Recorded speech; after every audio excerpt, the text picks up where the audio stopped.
Last year, Paul Pridmore of Aurora West reached the finals of the state tennis championships before losing to New Trier's Tad Eckert.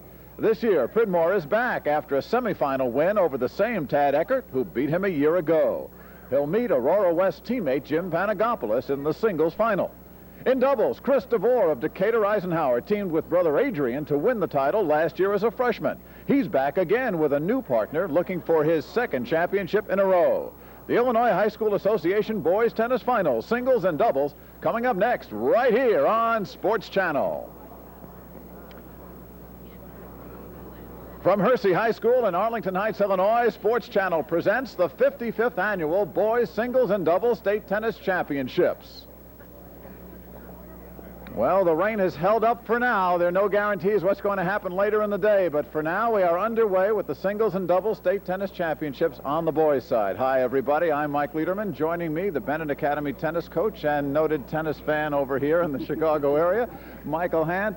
Michael, we've got the singles and the doubles today, the end of a three-day tournament. It has really been a grind for these kids. Well, they're used to playing this length of a tournament, but they're not used to the time problems with the rain. They've had to wait in the neighborhood of sometimes 2-3 hours for matches, so it's hard to keep your mentality up for these matches. But when you get to the finals, I am sure there will be no problem getting motivated for this one. We've got the #1 seed against the #3 seed. John Miller and Chris DeVore from Decatur Eisenhower. Chris DeVore, as we mentioned at the top, has been here before. The #3 seeds, Bobby Zump, Peter Burka from Maine South High School, might not be as familiar to people. Well, they were singles players throughout the season, so people aren't as familiar with them. But they're a quality doubles team, and I'm sure they'll give the Decatur Eisenhower group a good run for their money. Okay, we will have the singles finals after the doubles, but the doubles is coming up next, so stay with us right here at Hersey High School.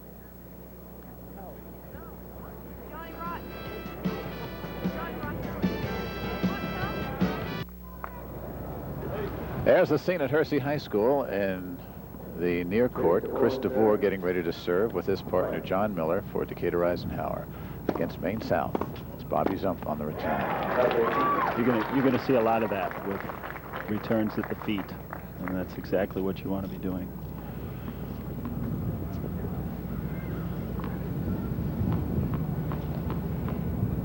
Above 15.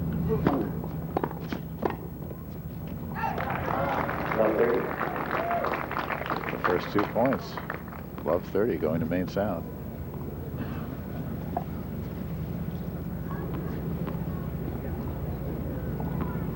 It's Peter Burka in the ad court. This is to Zump. Bobby Zump with a forehand. He's an interesting player because he hits with two hands on both sides. Gets a lot of power on both of them, forehand, well, both backhands. Above 40.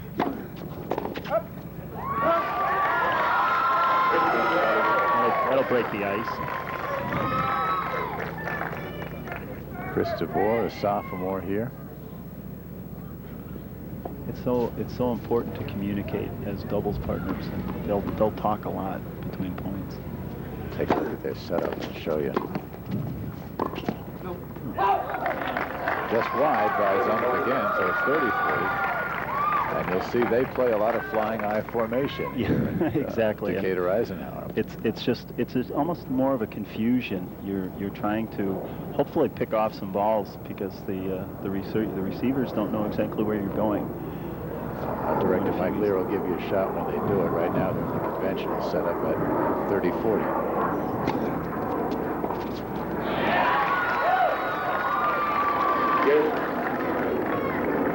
The deuce.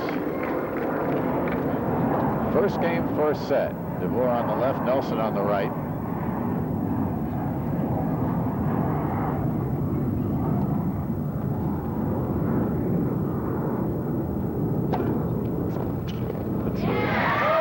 Nice serve.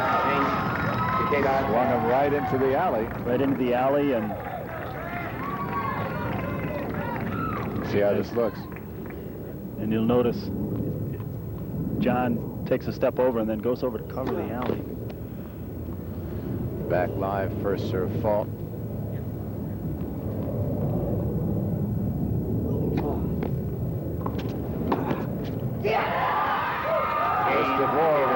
classic serve and volley right there to take the first game after being down low 40. So Decatur Eisenhower gets the first game, first set.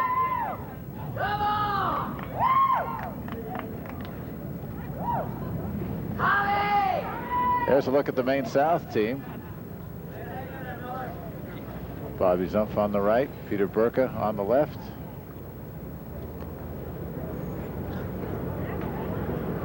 Caught him going thought he was going to go across court with the volley, but if you notice, as the reserver, you want to get in as far as you can. In the first couple of points, the receivers were able to get the ball down at their feet, and if you can get in closer to the net, the receivers don't have as much of a chance to do that. And that ball was right above the net, perfect place for him to put the volley away. Maine South now to serve. It'll be Peter Burka. Peter's a junior. Or Chris DeVore in the deuce court.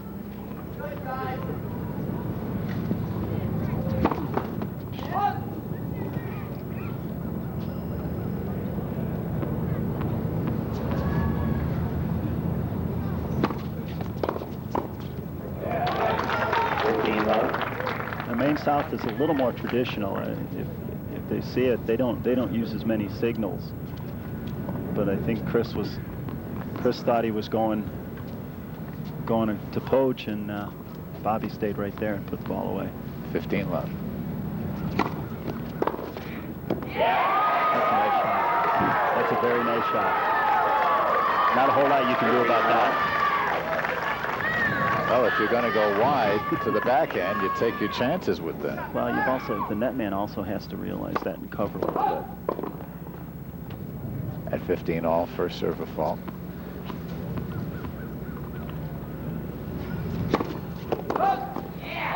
So that's one of the advantages of having signals, is with DeVore and Miller, they know where the serve's going to go. So the netman can then adjust his position.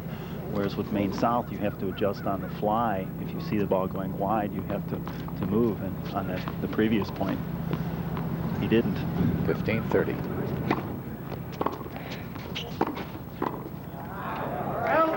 See, that's the difference in their two styles. Maine South will stay back a little bit more. They're not the traditional doubles where they serve and volley. They'll stay back and hit a lot of ground strokes.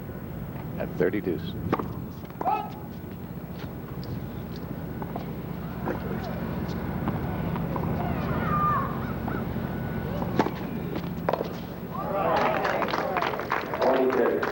Chris DeVore can make all of us hackers feel better as he picked his head up. You'll see a few of those. There's going to be a lot of times you're going to see shots that we make every day.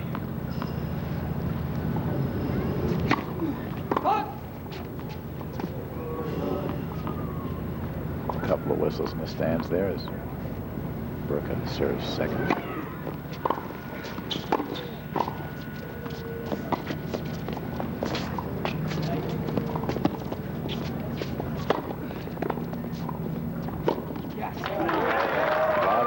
Right there. You have to take advantage of every ball you can. At a good competition level, you can't just get the ball back because they'll take advantage of it. That was a tough lob by Burka. Those wins. Very, very good. Lobs are, especially in doubles, they're excellent strategy to give yourself a position. If you've got a team on the net and you're back, if you can get up a lob, brings the other team back. First look at the serve from John Miller. Game's 1-all. So they only do the I formation on the first serve. Some teams will do it on both of them.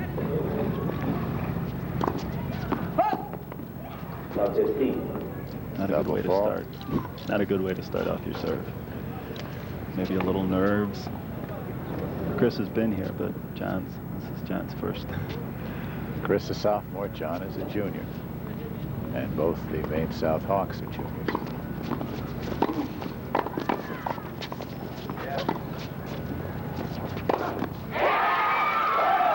Sharp net play by Miller especially. Yes, a lot of reflexes. He always coming, gets Gets the reflex, throws up the lob, and Chris, all Bobby can do is hope to get a racket on it. 15 all. And Miller definitely took something off that serve. If you start serving the same pace, the same spot, you get used to it. So you always want to change things up a little bit. Now they're in the I formation. You can see it right there. Now they'll go back. That's not the Australian. They're in the I. Yeah. His feet are straddling the center line.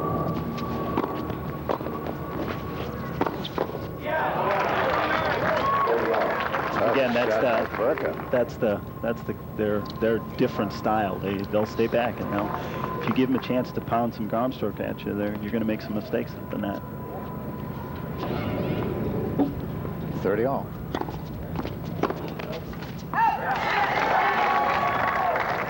Bobby Zump is long on the return. 40-30. Should look at Bobby.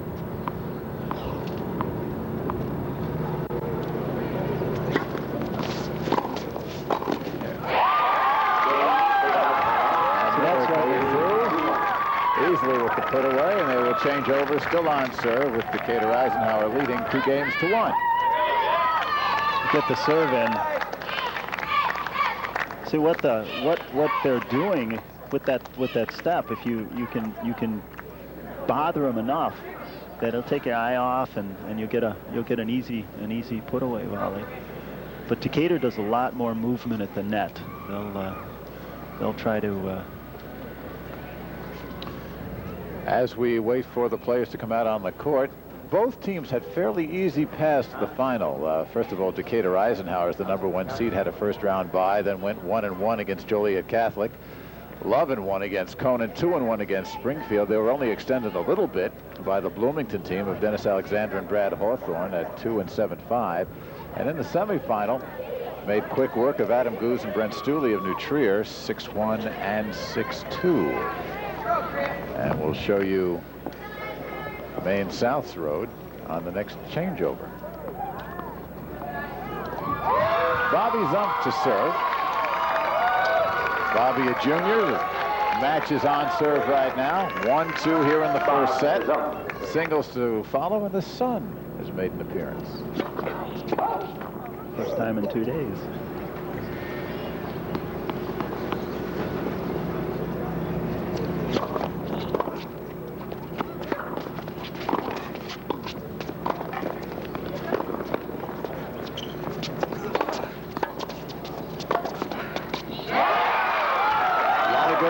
There.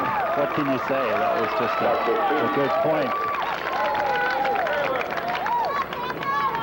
Both teams going very aggressively, not worrying about the wind, which swirls on this court, with the building behind Decatur Eisenhower players now. Really swirl, up 15. Well, if they can keep doing that, it's going to be it'll be a good match.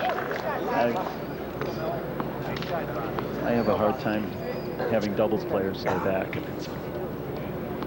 Bobby Zump with the wicked forehand winner.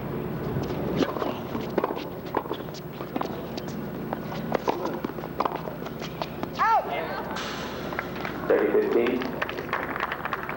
Maine South does a lot of one-up, one-back, which is very unusual. Yes, as you say, a lot of these coaches don't like that at all. It puts the net man at a disadvantage because he's not exactly sure what's going on.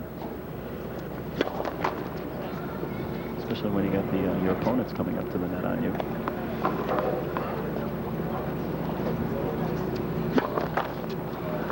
All. Double fall from Bobby Zump. 30 all. That's what good returns will do. Put a little pressure on that second serve.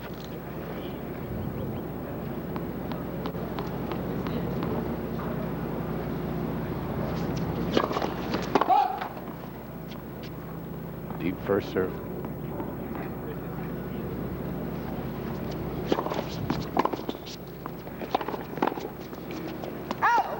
Again, when you can hit ground strokes like that, sometimes it doesn't matter.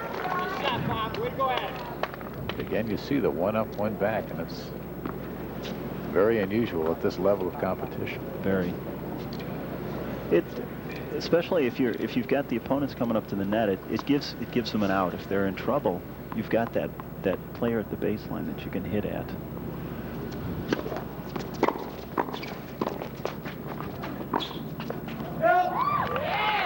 Wide off the racket of Burka. And we're at deuce.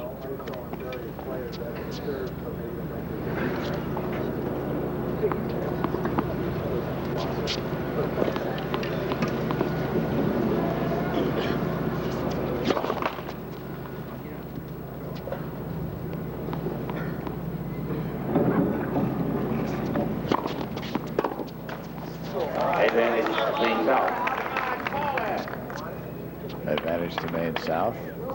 Good deep first serve from Zump. I think the kids are in some ways not quite used to having the lines called for them. They thought that serve was out.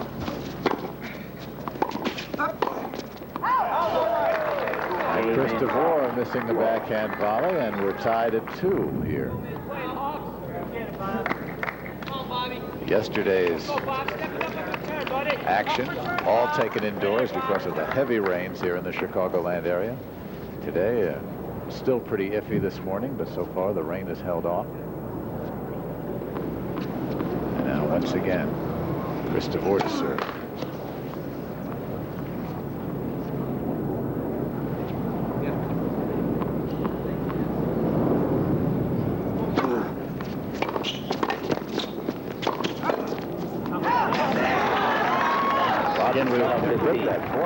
We're talking about one up and one back, but when you get when you can hit ground strokes, but the volley that DeVore hit right here, great get. Unfortunately they didn't get it. He tried to get the backhand volley and hit it long. Above 15. 15 all. That was taking Burka wide. Yeah. And again, Miller with that step just bothered him a little bit.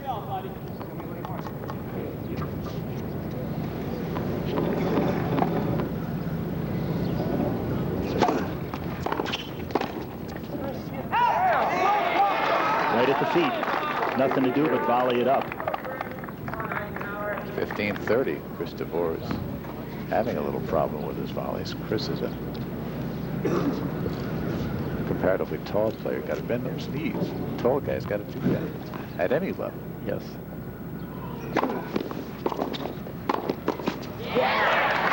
No problem with that one. 30 all. Take a look at Miller there, and here's the last point again. Brought the serve wide again. And some just didn't have a chance to react to it enough. And you'll see Miller doing a lot of faking at the net. Now they're in the eye.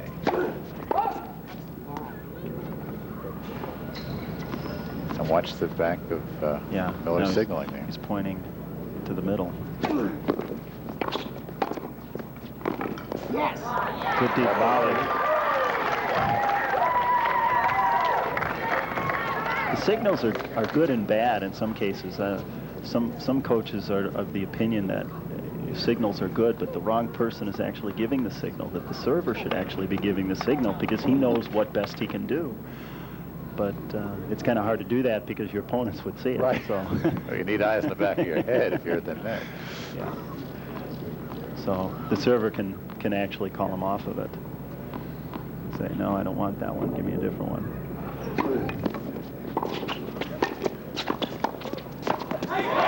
Good reflexes. Back to deuce. I just wonder if all that faking that Miller is doing at the net might be distracting to his team rather than the opponent.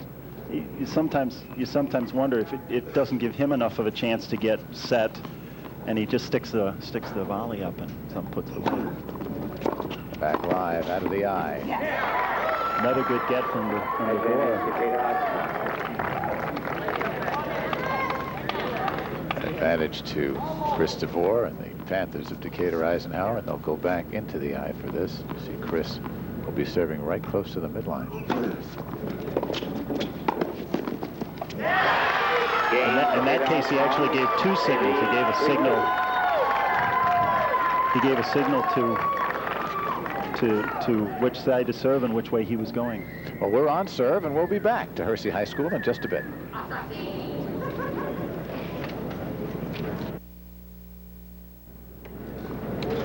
Well, the broadcast rights to this afternoon's State Tennis Championship have been granted to Sports Channel by the Illinois High School Association. Any reproduction or rebroadcast of this event without the written consent of Sports Channel and the IHSA is prohibited. We're on serve with Decatur Eisenhower leading 3-2 in the first set. Maine South to serve. There is Bobby Zumpf. His teammate, Peter Burka, will be serving game 6 here to Christopher.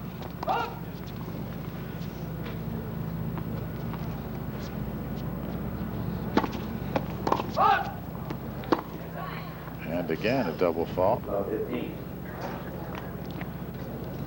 This is the way Burka started things in his opening game. Came back to win it.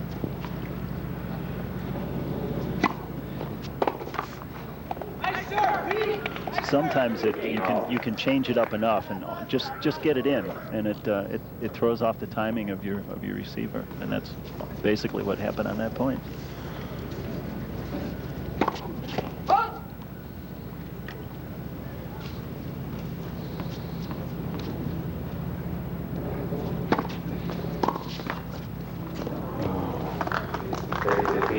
Didn't get the net call. No. Well, somebody's real happy and somebody isn't. And the happy people are wearing the red shirts right now. Very gaily decorated team uniforms with Hawks Tennis written on the back. Looks like somebody just dribbled the paint right on it.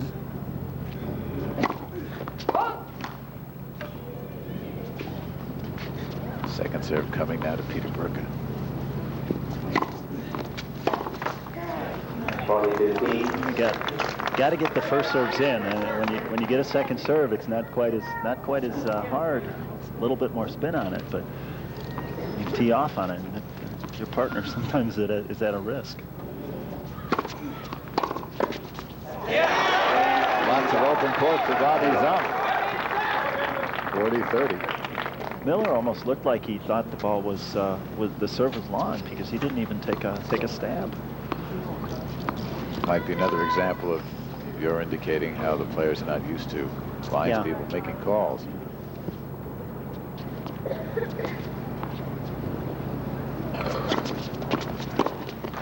It's right down the middle, and then it's actually a serve that kicks away from the receiver. It's opposite of what you would normally think the serve would go.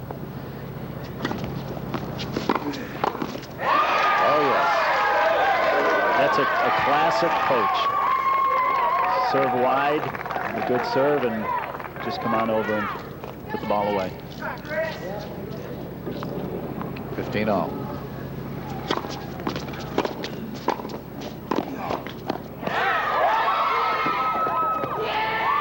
Good try by Zumpf after the poach by Burka left a lot of empty court.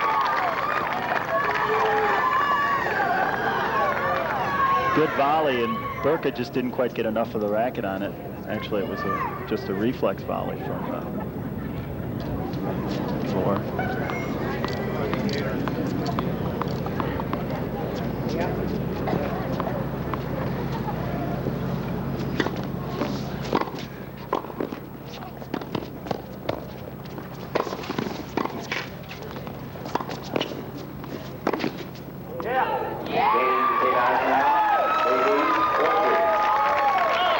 Different about singles and doubles. Doubles, the games don't take quite as long. Still on serve at 4-3 right now.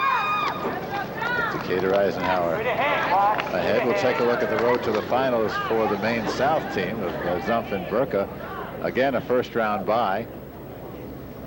Then a Love 1 win over Sterling, 1-3 over Rock Island, 2-4 over Bloomington. Deerfield, no problem at 1-1. Hinsdale Central, the number 2 seed. Vince Lombardi, Chris Pearson, with Zumpf and Burka winning in a tiebreaker and then going on to win the second set 6-3.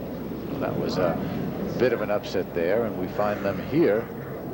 Here they are, holding their own as we are on serve. This 4-3. This is something we might see next year too. With, no seniors in the fourth.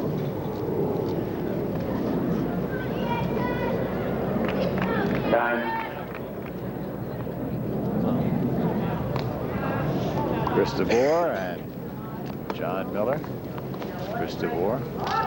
Again, no matter what, you always have to be on the same side as your partner. You can't get down on them.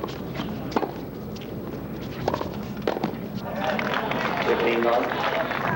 How many times have we seen that already? It's, they may change the entire strategy of doubles with this match. Yeah. I don't think so, but DeVore and Miller. Yeah, they look very aggressive, but also confused. that was a good return. Yeah. See, what you'll do sometimes as a returner is not try to hit the ball as deep, because if you're hitting the ball deep, you're hitting a ground. The Zumpf is hitting a ground stroke, whereas it's shorter, you don't have that. 30-15. 30-15. Good look at the chair umpire, Ross Eustace, a veteran. Komanetka.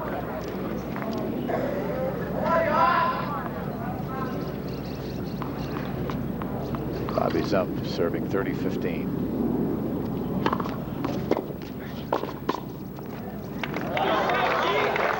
Orca talking to himself there. He had a sitter and Yes. tried to make it a little too good, and it almost came back to bite him. You've just, if you're up there at the net with the ball coming like that, you just hope to get a racket on it, and you'll get your share of points. You'll get your share of balls back. A lot of times people give up on those. Pretty shot. Pretty shot. Right down the alley on the backhand from Chris DeVore, brings it to 40-30. That's one way to avoid having Zumpf hit it back at you.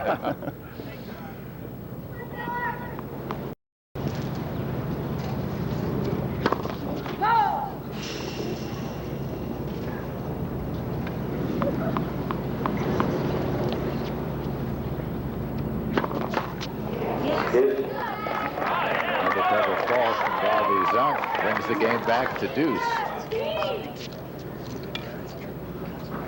You always wonder psychologically. I mean, he just had this last serve basically put down his partner's throat.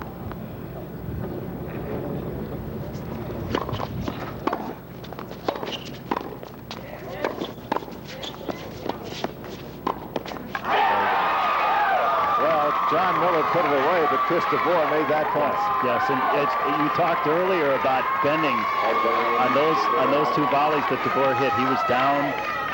Very good form on those. It makes a difference. Break point right here.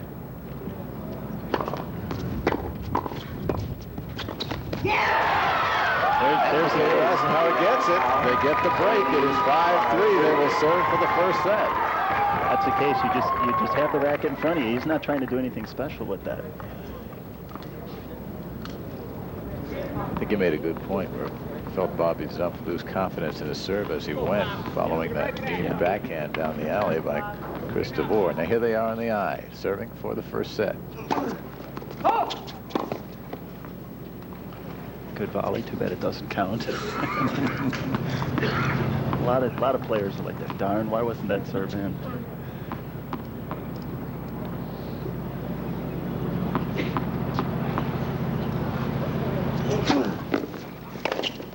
They're on a string. Cost him a point and a racket. 15 love.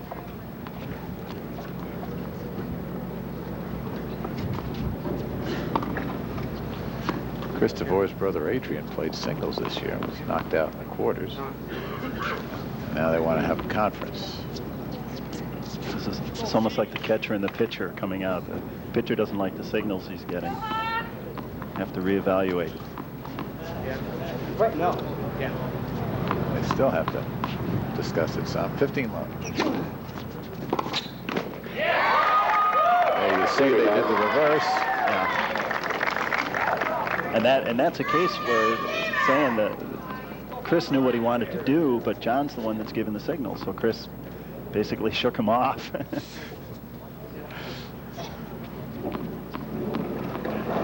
30 love, 2 points from the first set. 40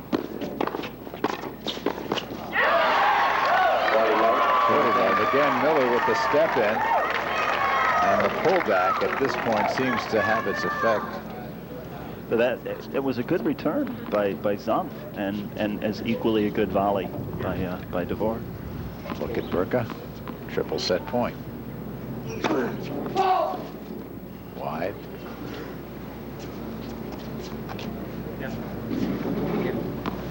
So it looks like he may poach on this.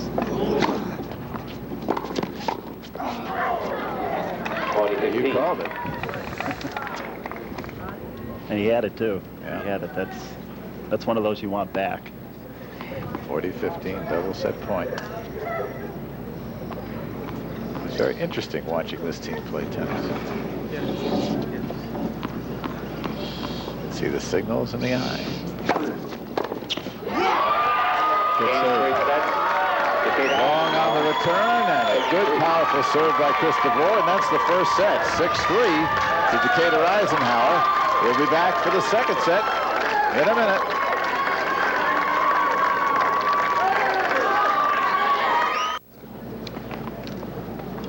Well, with one service break in the first set here at Arlington Heights, Hersey High School, the team from Decatur Eisenhower has taken set 1, 6-3.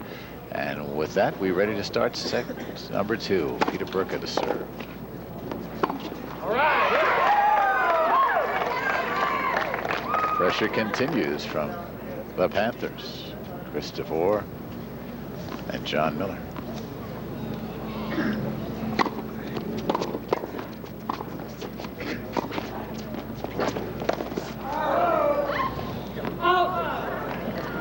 Well, Miller whiffed on that one. But again, there's a case where the ball's hit at the net man. The server should be coming up. Again, DeVore with that ripping backhand. Oh. 30-15.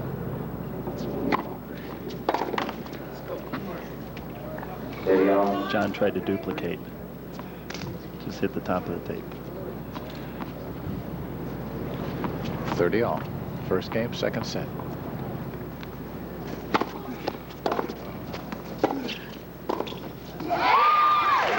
I think he was afraid of that. He thought it was going to come at him a little harder than it actually did. So Bobby just kind of ducked. Didn't even stick a racket up. Once again, a break point to start the second set.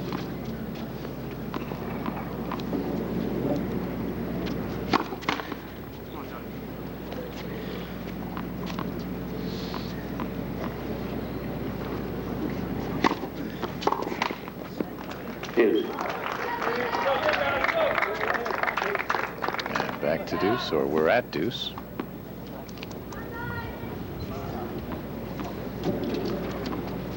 Now there's always time to smile. Good reflex volley by Bobby Zumpf. Wasn't going to let that one go by him this time.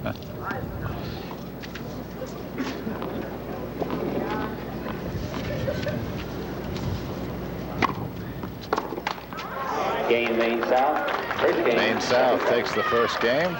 That's a big game too. You just come off of losing the first set. You want to start off on a positive note. And to the other extent, Decatur Eisenhower would like to get a hand up on it. Well, Decatur Eisenhower has been ranked first. You take a look at the crowd. And it is a good crowd here surrounding the tennis courts at Hersey. Look at the Maine West team, Maine South team. We have a couple of Aurora West players coming up in the singles. We will see them in a bit. Meanwhile, with DeVore and Miller, they have been ranked, I guess, just about all year as number 1. They were upset, though, I guess, when New Trier put Tad Eckert and their number 1 half of their #1 doubles team, Brent Stooley, together and knocked them off earlier in this season. I don't think that bothered him. Well, Christopher, you know, he's been here before, too. He was here as a freshman, lost the first set last year. He and his brother came back to win in 3. Adrian, as we mentioned, playing singles this year, made it to the quarterfinals. Christopher's serve has been much the difference here in this match. See, another thing, you know, from where we are, which is right behind Decatur, didn't even think about this, but being in that I formation, it's hard for the receiver to see the server. So.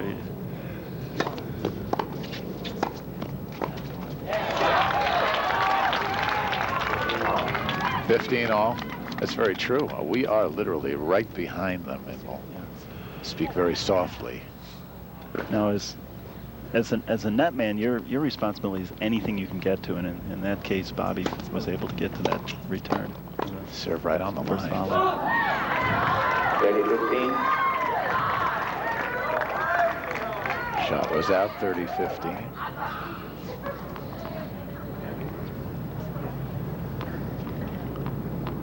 They're in the eye now.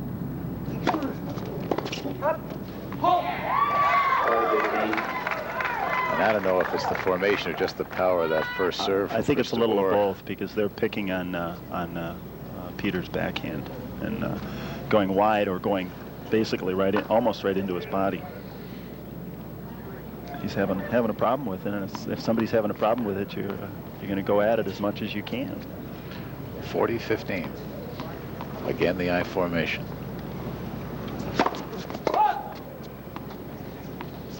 Keep watching Miller on your left there. He's flashing signals again. They do a lot of communicating. So he's gonna. Looks like the serve's going down the middle, and he's poaching. Nope. Didn't matter. Game over to Decatur. Eisenhower ties the score at 1. I guess I won't try to read the signals. Well, you were so good on the first one. Yeah.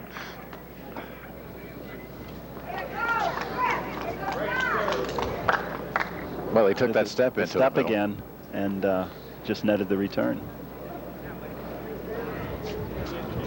Bobby Zumpf to serve now at 1-1. That's a nice shot. He's done that a lot. Again, staying back. Well, what do they say? You go with what brought you? Dance with the girl that brung you. Or what? Something like that.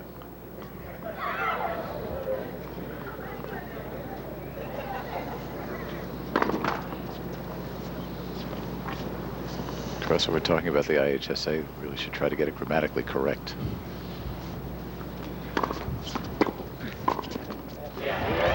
Brooker with the backhand.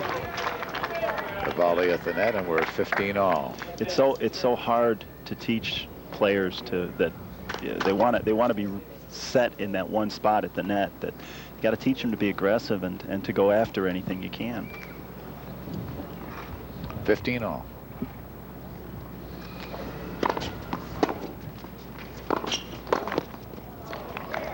Chris may have taken a shot that was headed for the fence.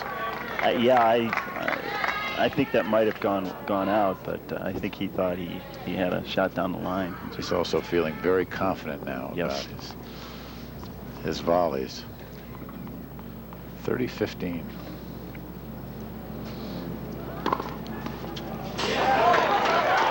Well,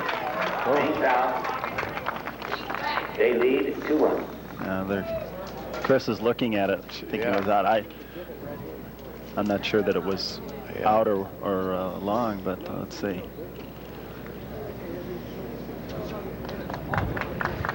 Looks like it hits right on the line. Yeah, kind of tough to tell, and of course it's not clay, it's asphalt.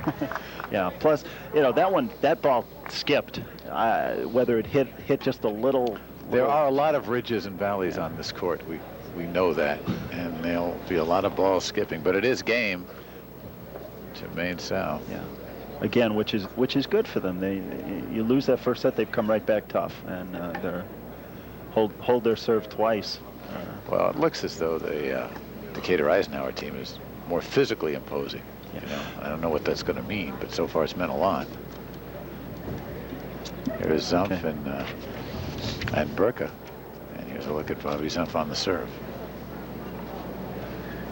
Time. Very casual. Yeah, I do that all the time. It's an ace. He knows that was right on the line. Yeah, Decatur is definitely, I mean, Maine South is giving them the net. They're definitely taking it. And after that first set, that first couple of games, they've really been aggressive and really been confident. You know, they missed a couple of volleys, and we'll see how they do in this game. Miller to serve at 1-2. Call was out, and Miller and DeVore. They don't like it. See what we can see on the angle here. Well,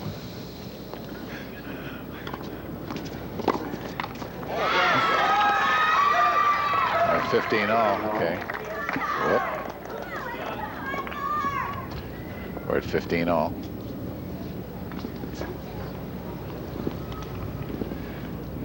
you have to play the points no matter what.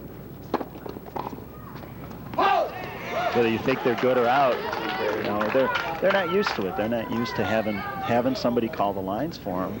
So you play it as if it's good, and let the lines people take care of it. You can't let that bother you. And, that was why, and they're waiting for a call again. And Miller stuck his hand up. No question, that one. He called that one. So we're at 30 all. Only one service break so far, that against Maine South. And that enabled Decatur Eisenhower to take the first set 6-3. We are now at 1-2 on serve at deuce.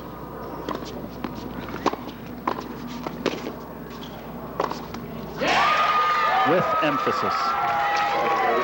Again, what Miller is doing to Zumpf is he's taking a little bit of speed off, which gives him an opportunity to get in closer to the net. So on Zumpf's returns, they're not able to get down to his feet. He's able to pick them up around the waist high. 40-30. Good serve. Again, that's the kick serve. He's serving it to his backhand, but then he's also kicking it opposite of what you'd think, what the way the spin would go, and it's bothering him. Peter Burka trying to get untracked here. He's got a big serve coming up now at 2-2 to Chris DeVore. And the net judge Marie Barr right on the move there, so it's first serve again. 15 love. So there's a prime instance where you're up at the net and your partner sets it up, and without him up there, there's not a lot you can do. He just got lucky that the ball didn't come over. I think Bobby's out was seeing his life pass before his eyes. Right? There's a nice exchange.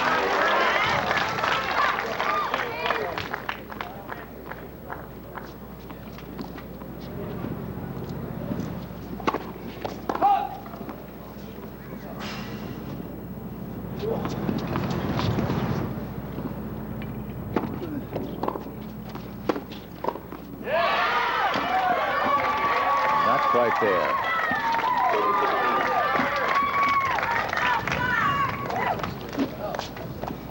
Brings the game to 30-15. It was good hustle, just not quite.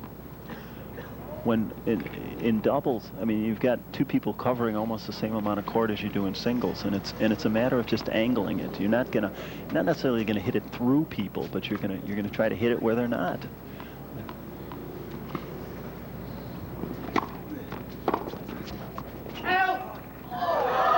Burka called it out. Ball was out. Ooh, I don't know. The linesman agreed. Yeah. 40-15. And Chris DeVore has got a bit of a discussion here with the chair. I think he's a little upset about who made the call, because Peter called it first, and then the umpire or the linesman called it.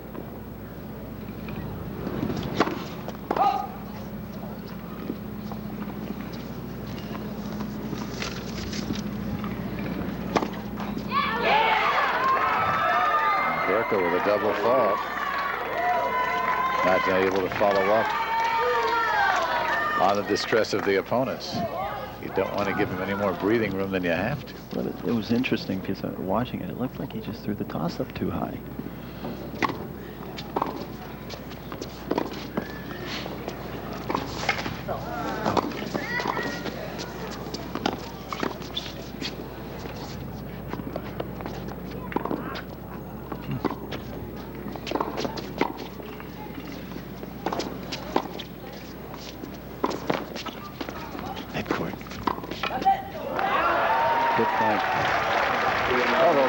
Point of the match, and you really saw the strategy of Maine South, where Burka spent half the point, one up, one back, then came back.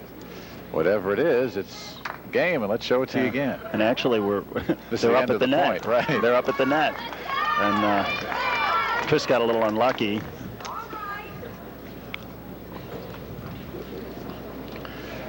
Well, again, they spent half that point, one up, one back, and there they are. This is the top of the point now, and you see Burka coming in. Yeah. If you notice,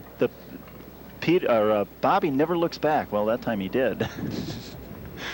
but as a partner, you're not interested in what your partner's doing. You're interested in what's going on in front of you, and you want to be watching what your opponents are doing and be adjusting to that. You'll be able to tell what your partner is doing.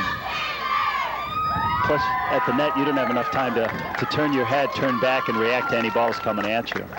So you don't like your players, your doubles players, turning around too much. But that's one of the problems with having one up, one back. You do that a lot. A lot of club players recognize the strategy, but they don't play it nearly as well. Yeah. I'm sorry. Go ahead. Well, there's one thing we didn't even mention is at the start of the set. At the start of the set, you can change serving around, and even though in the rotation it was John's turn, Chris has a better serve, so they decided to start off with the better serve. It's like a whole new game at the beginning of any set. You can do whatever. They're giving DeVore 2 here.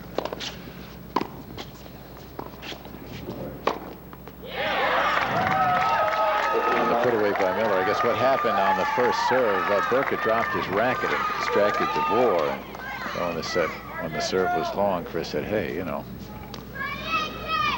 your racket was on the floor, on the court." So it paid off. Got the serve back again.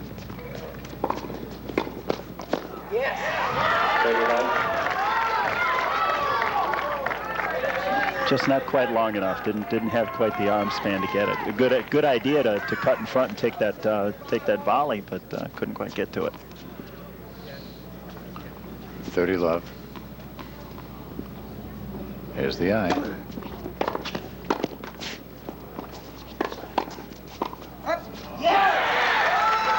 That one was easy too. Seemed like he had enough time. Maybe he had to think about it too much.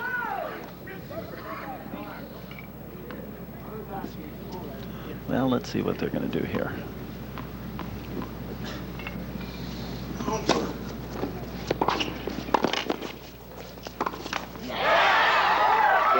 Chris DeVore with the big reach. Burka could not come up with a backhand, and we're all tied at 3. A lot of players now are getting into weight training, and there's a beautiful indication. You work on that wrist strength. When you have to stretch out like that, you're able to hold the racket and hold it stiff when the ball comes at you. Otherwise, that ball just takes the racket almost out of your hand.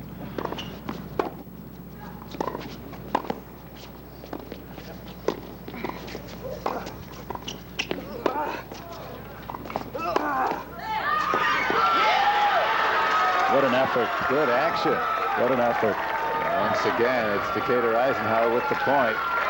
Take a look at Burka hanging in there, but we'll show you what came down.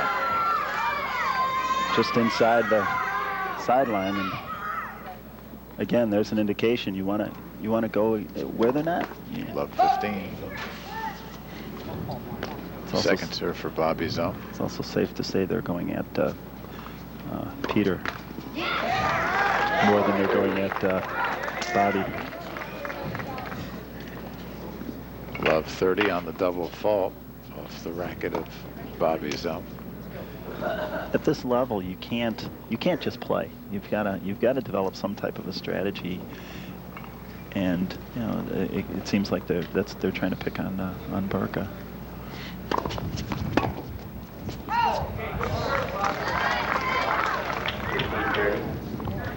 15-30. The long return.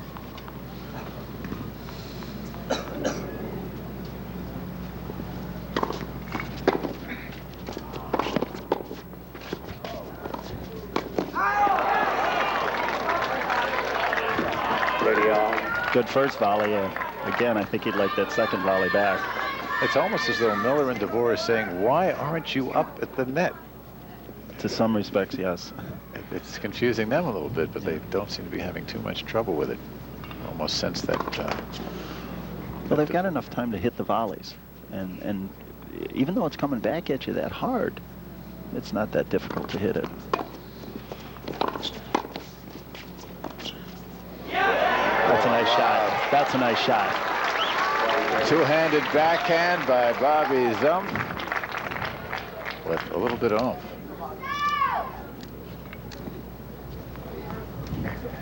.40-30.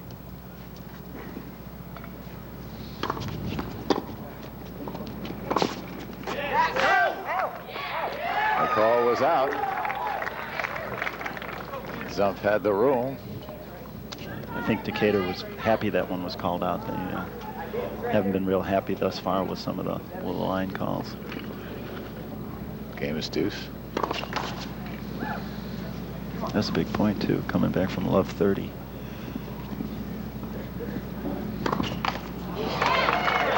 Bobby Zump serve once again, letting him down. I believe that's his third double fault. So another break point here. Second of the match for Decatur Eisenhower. They converted the first.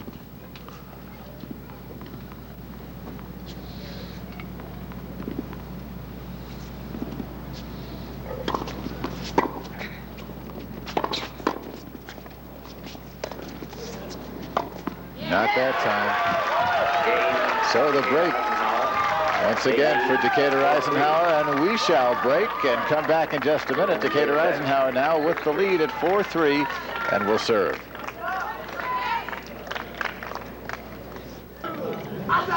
From Hersey High School, a service break by Decatur Eisenhower has given the Panthers a 4-3 second set lead. And John Miller serving, 15 love. Bobby Zump's return going wide past the alley.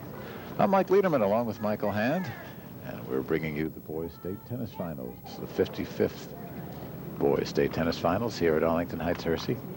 The IHSA State Tournament. Rick Gablins, the athletic director at FREM, just done another fabulous job putting this tournament together over not the easiest of conditions with all that rain and wind. Somehow Rick always manages to put it together. There it is again. Big kick from Chris DeVore. And from Miller, rather, I should say. It's hard. I mean, if you move yourself over, the next ball you see is going to be coming straight down the line. Let's see what John does with this one.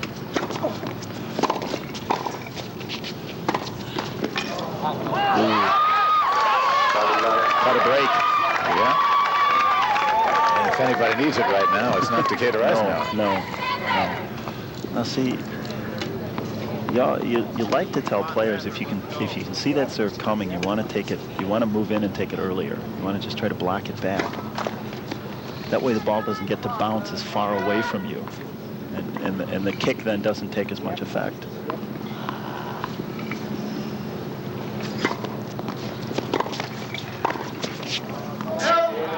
Well, that's the shot he's been trying to hit with it down the line.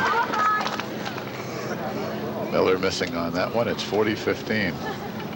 Zump and Burka discussing strategy, and it's getting kind of late in the match for them to make some adjustments. They'll have to be soon.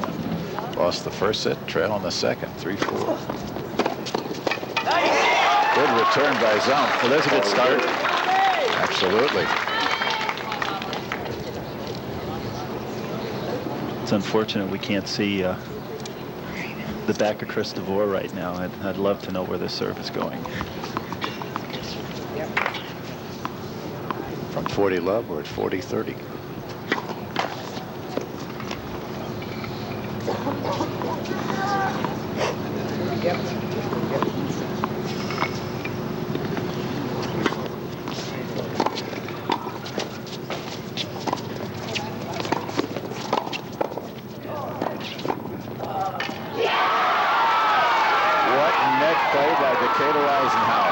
Excellent, excellent. Just all reflex. We'll show it to you right now. And here's the difference with Miller coming up to the net. Racket out in front. Beautiful, beautiful.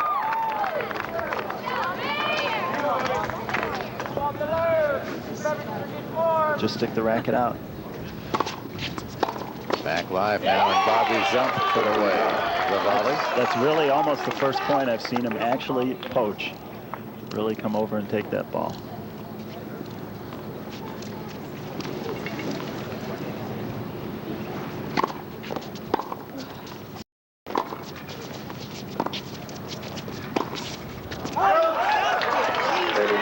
Miller's shot is long at 15 all. Check it at 30 low.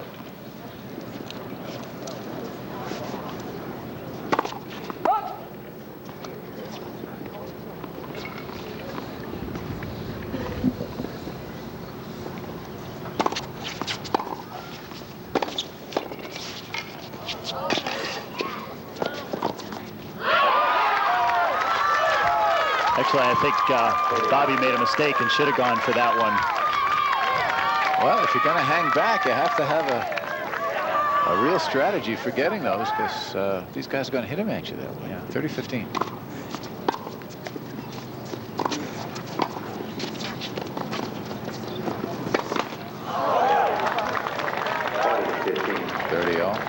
Check at 40-15. Miller not getting the overhead. It's hard to hit an overhead going back. Some of us find it difficult to hit him coming forward, too.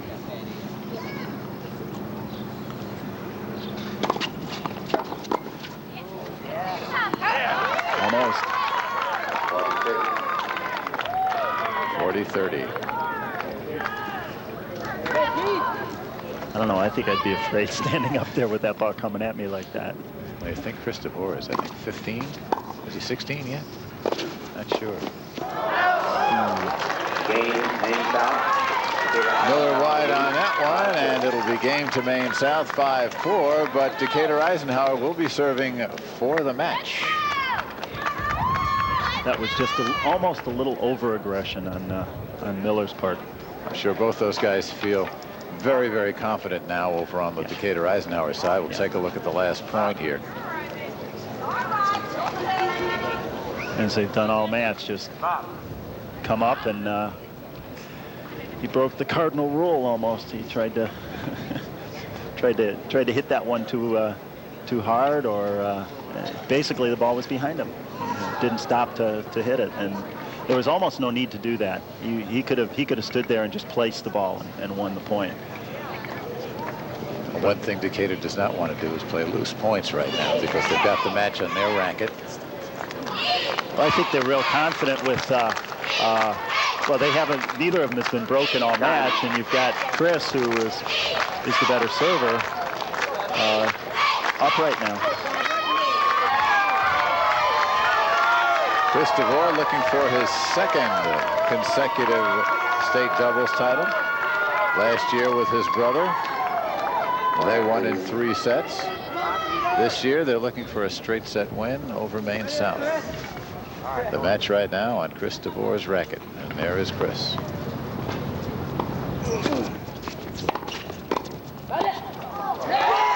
Burka. Good poach. Good poach. We said before, anytime the netman can go after a ball, he should. And that was a perfect instance. Love 15.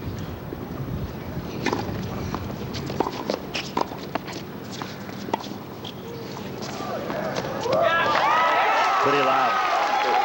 Peter Burka again with the good lob. It's love 30. I'm almost surprised they haven't done that a little bit more with Decatur right on top of the net, and the times they have, they've won most of the points.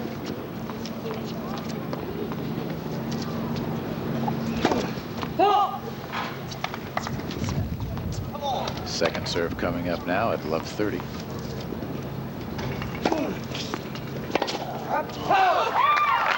Bobby's up wide with that return. So he wanted that 15, one. Yeah.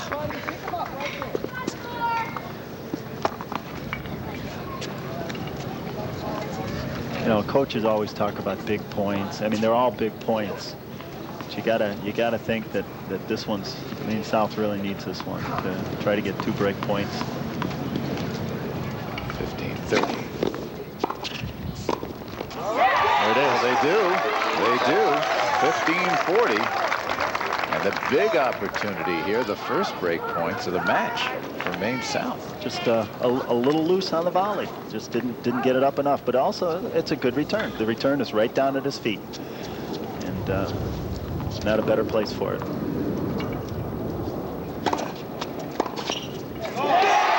the break. That's a beautiful return. Bobby Zumpf with a smashing cross-court return, and DeVore and Miller are saying, whoa, what happened? And once again, we're back on serve. Here it is again. Serves it wide, and it's a great shot. But you hit that, you find in doubles, you hit that shot a lot.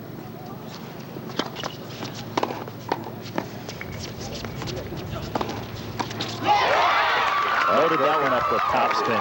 They sure did. After the first good save by Burka going into the alley, couldn't get the second one.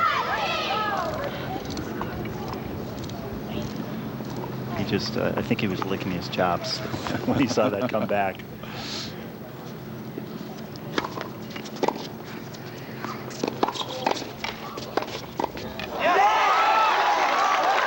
Bobby Zumpf raising his game a level here.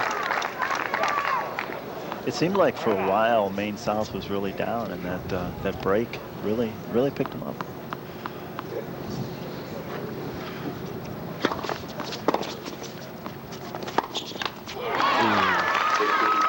Tried to do that same shot he did on the return at the end of the last game.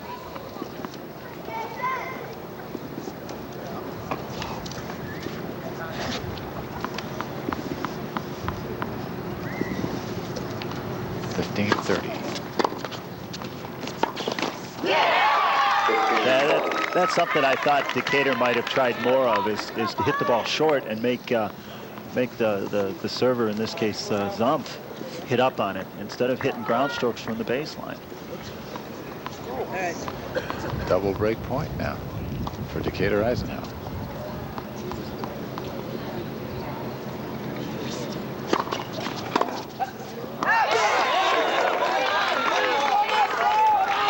.30-40. Good eye on the part of Peter.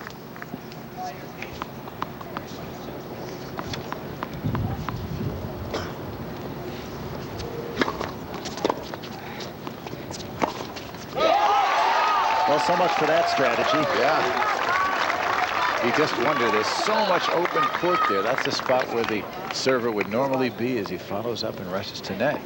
The ball always hits the court. That time Zumpf just whistled it by to bring the game to deuce.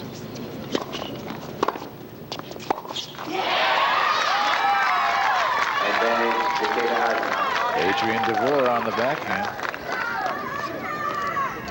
Chris DeVore's backhand, of course.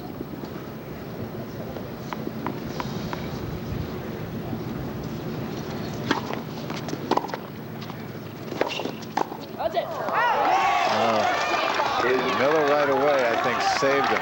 Yeah, I don't know. It might have been close, but I think I might have let that one go. Deuce again. It's hard enough winning points. You don't want to have to win them twice, or take points that you would have won and give them to your opponents. But we can see how aggressively the Decatur team is playing. They just think anything is fair game. They feel almost invulnerable now.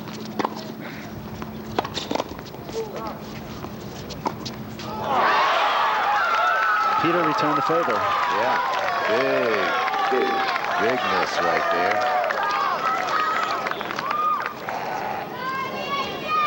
Miller lucky to get out of the way. I think as he's going to retrieve a ball, is taking a deep sigh. Contemplating the meaning of life at this point. Third deuce of this game.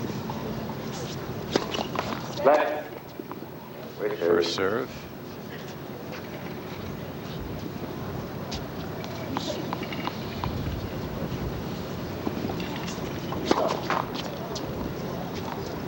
Puts a lot of pressure on this serve.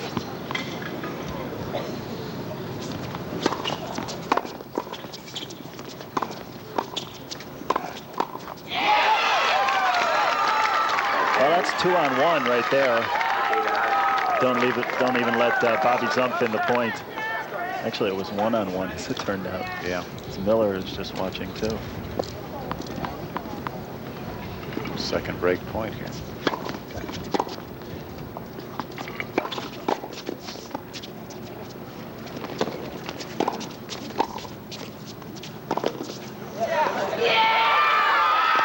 What a lob by DeVore.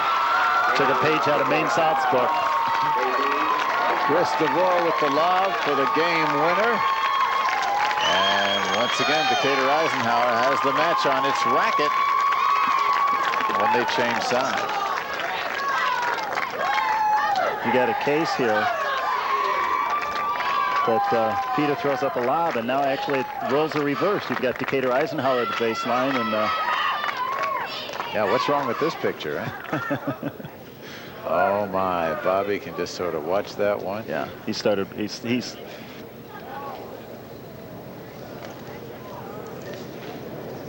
volley. Uses two hands on both sides. And look out, Peter. Well, yeah. There's a look at the Decatur Eisenhower team, and there's a close-up of Peter Burke over at Maine South. They know what they have to do. They got to break right back if they're going to stay in this match. After having a match with 1.5 sets with one break, we've got two right in a row.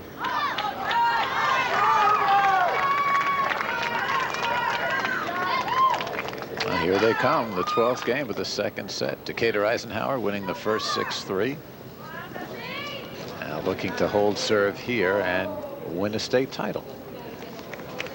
Coming up, Aurora West against Aurora West in the singles. That sounds funny.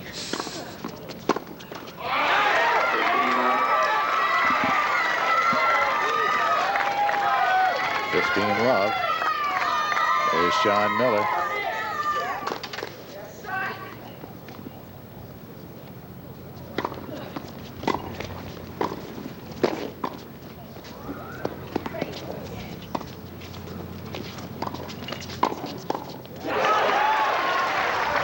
Well, that was a change again for having an aggressive Maine South team. Well, they're capable of playing it, but as you say, they've come this far with that strategy. 15 all.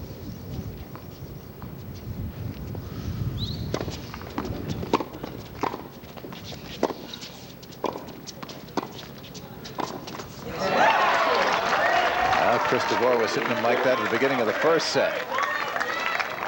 He was giving him a little encouragement, saying, "Don't worry, Chris, we know what you can do." That was just almost a lack of concentration and just a good shot by Burka.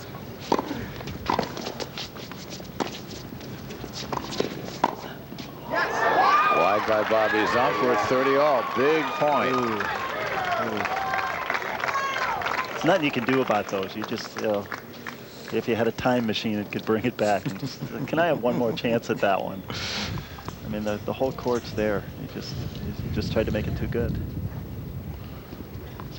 30 all.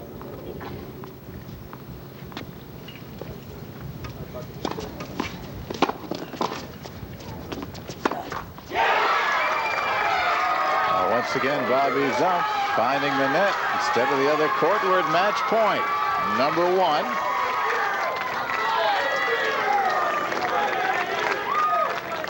The I formation coming up here. from Chris DeVore and John Miller. And Peter Burke is going to try to fight this one off for Maine South.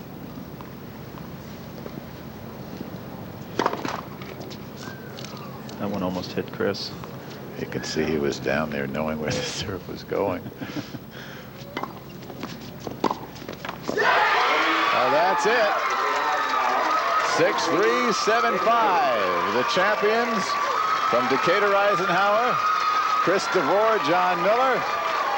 Runners up, Bob Zump, Peter Burka from Maine South High School.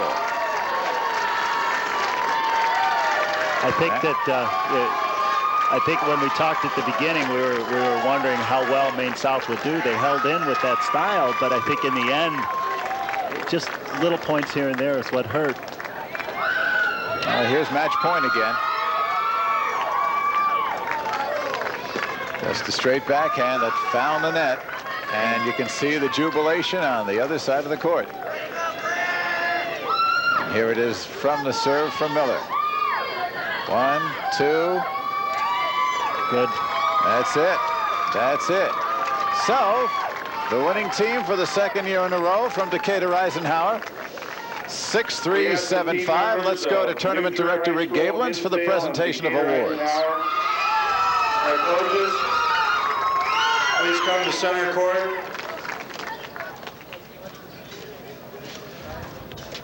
Okay, it looks like we're going to have a little bit of time for the presentation, so we'll take a break and we'll come right back here at Arlington Heights.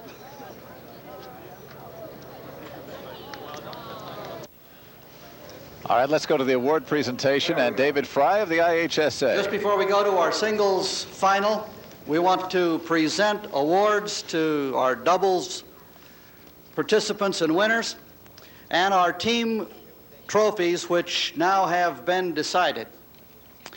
First of all, I'd like to have you join me in saying thank you to the folks here at IHSA for allowing us to come to the Tom Pitchford Tennis Complex to conduct our tournament again this year. And there's one person who has been a spearhead of this tournament, following in Tom's footsteps, and to Rick Gablins, the athletic director at Fremd High School in Palatine, who serves as the chairman of our Boys Tennis Advisory Committee and as the manager of the tournament's operations, and the entire crew of site directors and other workers that Rick put together. Let's say thank you.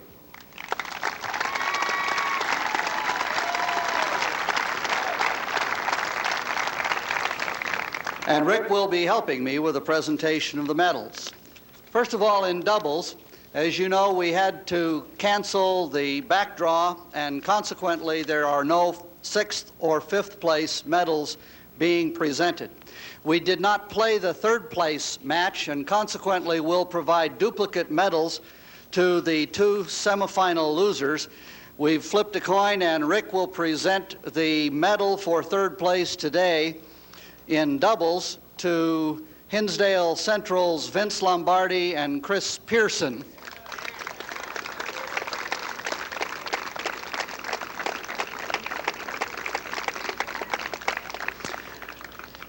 And receiving duplicate medals just about as fast as we can get them out to them in the mail will be from New Trier, Adam Goose and Brent Stooley. Gentlemen, step forward and let's at least let Rick shake your hands and the folks see you. Congratulations.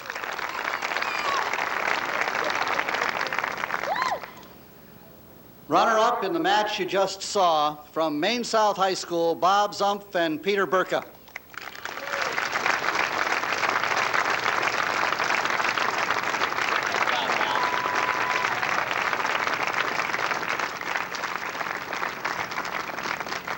Gentlemen, congratulations to you. Rick will give you your medals right there.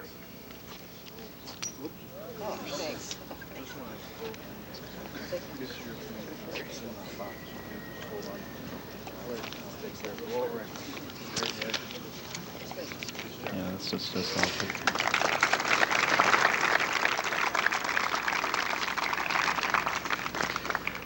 And our 1990 state doubles champions from Decatur Eisenhower, John Miller and Chris DeVore. Chris, congratulations again this year. John, to you as well.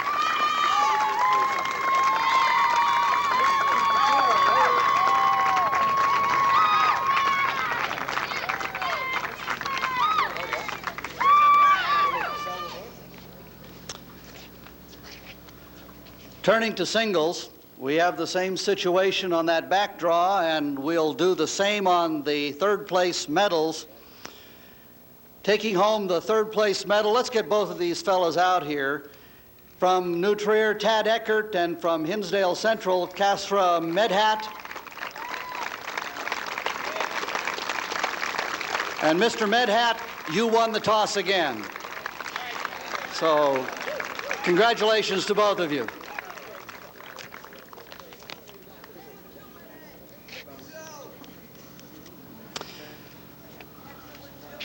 Now, our singles final will be played in just a minute, and we'll wait and let Aurora West take home first place and second place medals, and they'll decide who gets which one.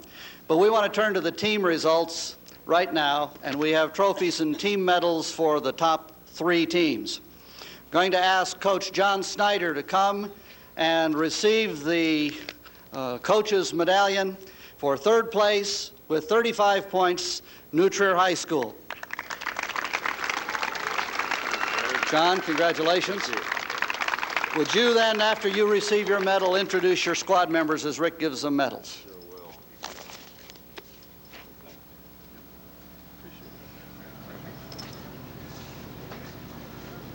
Thank you very much, David. I'd like to introduce a team that I'm very proud to have coached. We have our singles player, Kosti Bordnowski. Come on out, Kosti. He's a senior. And our number 2 doubles team, Peter Chester, Peter Foster, seniors. Our number 1 doubles team, Adam Goose, a junior, Brent Stooley, a sophomore.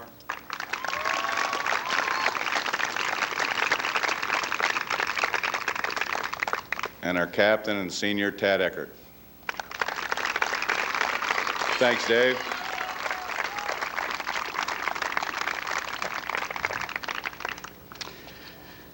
Thank you, John, and congratulations, New Trier. Now, Tad, on behalf of the team, accept that third place trophy. Rick's getting old. It's tough for him to bend over. You can just pick it up. Thank you.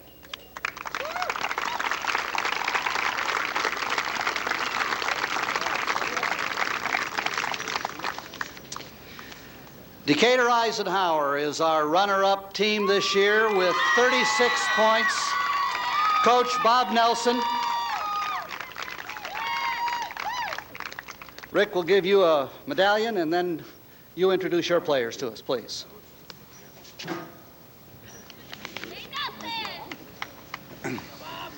Our number 2 singles player, senior Eric Nisbet. Yes!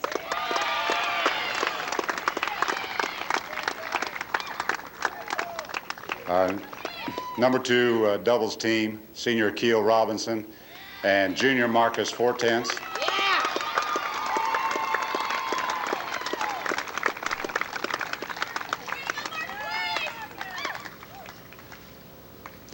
Our number 1 doubles team, sophomore Chris DeVore and junior John Miller.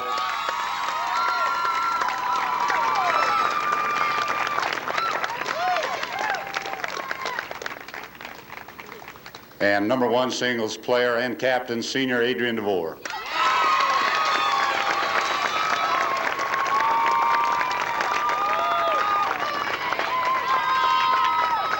Thanks, Bob. And congratulations, Eisenhower, on a great year and a terrific tournament.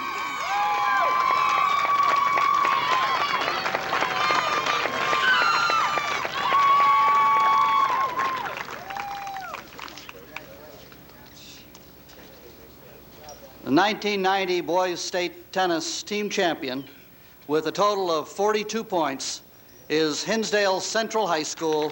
Jay, bring the Red Devils out and receive your coach's medal from Rick. Congratulations to you. Now let us meet those guys. Thank you, Dave. First of all, I'd like to thank our coaches that did so much to make this thing possible. Dave Buick. Dave, step out, please. Rob McKee. and a former great player for Hinsdale Central, Tim Matasio. First of all, sophomores, Garrett Olson, quarterfinalist in doubles. Darren Olson, round of 16 in singles. I hope you can tell them apart. I finally learned.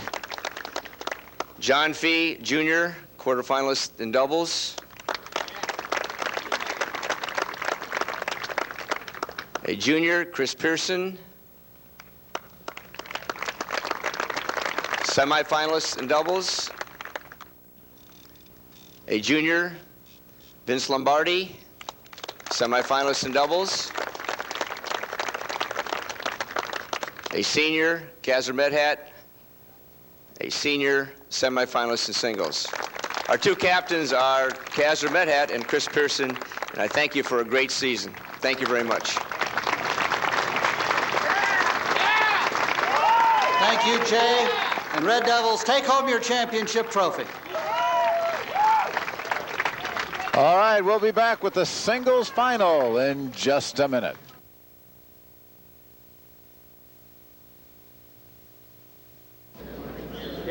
Back at Hersey High School here in Arlington Heights, and we are ready for the singles championship. Michael Hand, this is a most unusual situation. I guess only the second time in recorded state high school tennis history that two players from the same team are meeting in the finals. Yeah, and it's going to be interesting for West Aurora coach Brian Brooks, not knowing who to go for and trying to be positive for both of them. So. Well, we've got last year's finalist, Paul Pridmore, who won an exciting semifinal match today over the defending champion, Tad Eckert. And yet, you got to think that he would be the underdog to his teammate, Jim Panagopoulos. Well, they're so evenly matched, it's kind of hard to pick an underdog and a favorite, but Panagopoulos is playing very well, so it'll be exciting. Quickly, let's talk about the style of Paul Pridmore. He's more of a steady baseline player, but he will attack. When he gets pressed, he will come in, as evidenced in the semifinal matches. And as far as Panagopoulos is concerned, he is a junior, but he's a much bigger, physically bigger player than his opponent. He tries to intimidate you. He hits hard. He comes up to the net, and even though he's probably 5'11", 6 foot, he stands up at the net and looks like he's about 6'5", and it's hard to pass him, hard to lob over him. P against P, Pridmore against Panagopoulos, both from West Aurora. We will be back with the singles finals in just a minute.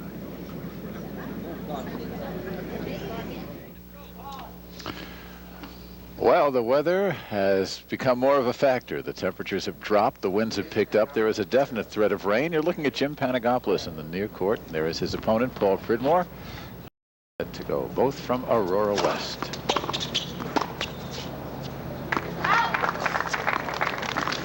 That's what Pridmore's going to have to do. He's going to have to return well, because Panagopoulos will be at the net every chance he gets.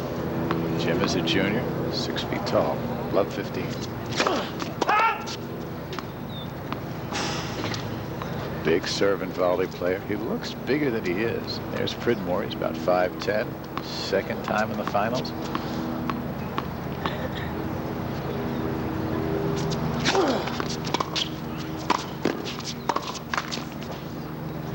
Yeah. 15 all.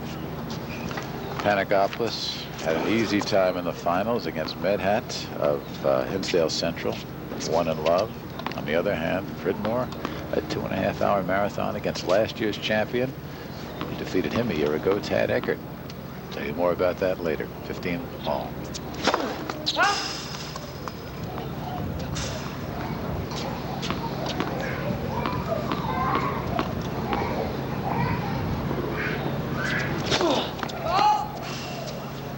Second serve wide is 15-30. Panagopoulos doesn't take any prisoners on the serve, does he? No, he has a very hard, almost flat first serve, and a very good, very deep second serve. Puts a lot of spin on it, and it's still hard in its own right. 15-30.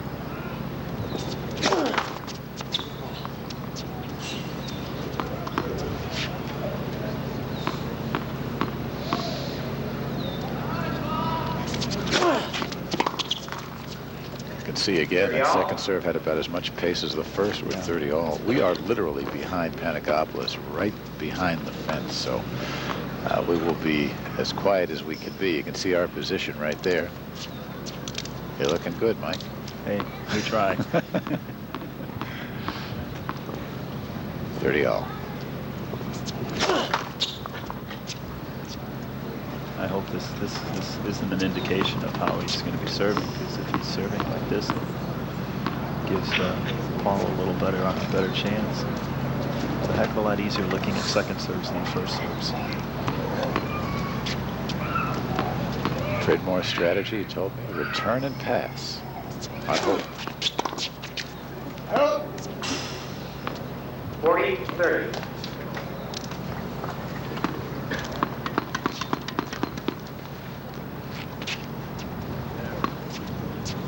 We were talking in the doubles on how short the points will be with a serve and volley, or these points may be even shorter. When Paul's serving, we'll see a definite contrast.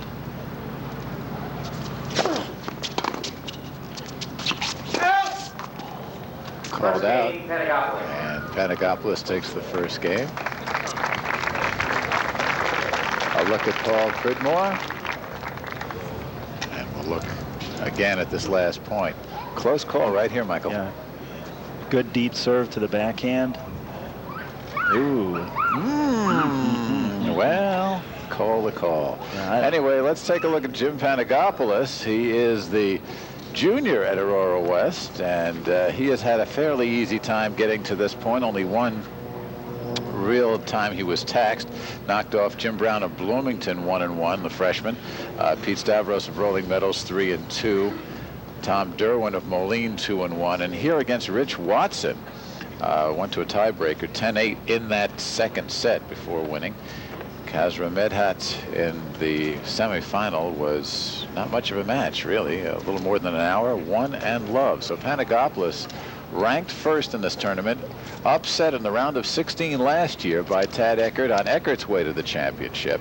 Matter of fact, Eckert knocked off both these guys to win last year. And this year lost to Panagopoulos and lost to Paul Pridmore earlier today.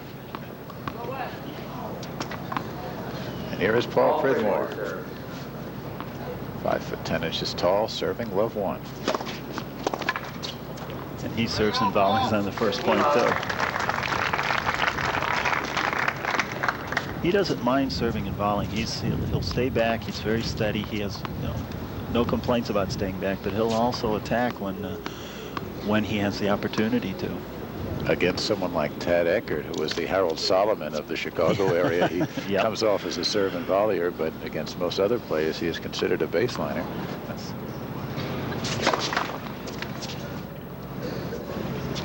It's a wonderful match this morning. 2 sets, straight sets for Pridmore, but 2.5 hours. A lot of underspin on that backhand from underspin, Pridmore. and I think it hit something on the court. Yeah, this, you can take a look, and there are some, I guess, asphalt, not divots, but the depressions that you normally find in asphalt. It's hard to get a court completely level. Yeah, especially ones that have as much play as these. It's a good facility over here at Hersey High. We're glad to be back. Right down the middle, but 30-15. first serve fault. What's fault? Let's double check this again. The correction, the chair, John Fetcho. Pridmore wide. John Fetcho, the chair umpire from nearby Buffalo Grove. Yeah, what happened is the center line judge moved his hand, but usually you have one on either side, and so the umpire wasn't looking in that direction. He was looking towards where the service was going. Well, everything's straightened out. It's 30-15.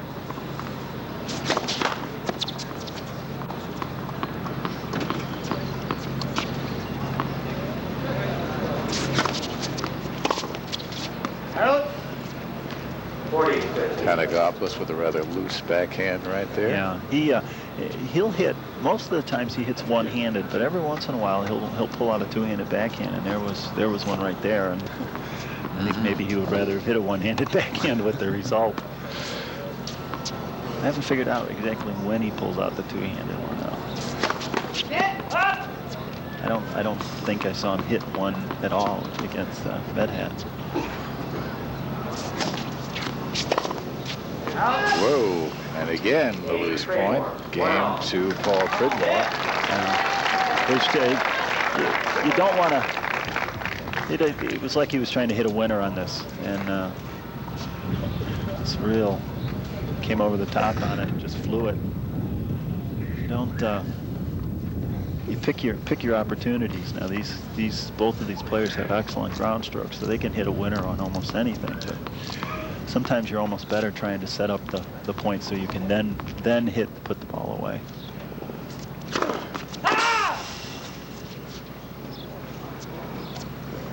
Well, again, now the back line called it right good in front of us, but was overruled by the service judge. So, second serve. About 15.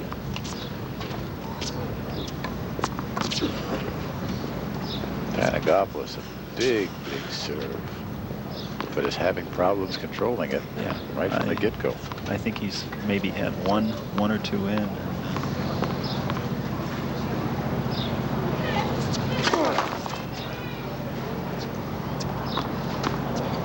Second serve at love 15.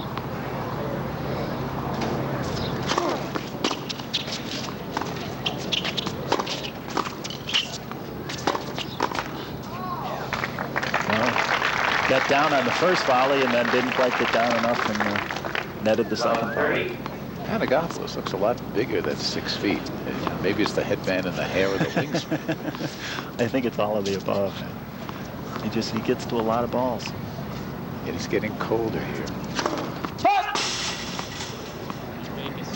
To the left of the center line, so again a fault. Panagopoulos wanted that serve too.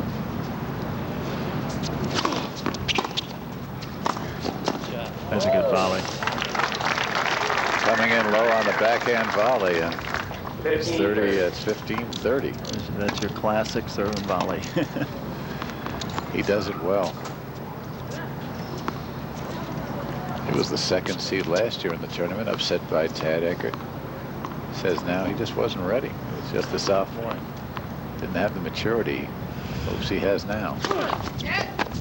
Maturity or even the attitude. I think he, to his own admission, he didn't come in thinking that this was that big a tournament for him. Well, you could be playing as many as 7 matches in 3 days, including 3 in 1 day. Yeah, you better be mentally prepared.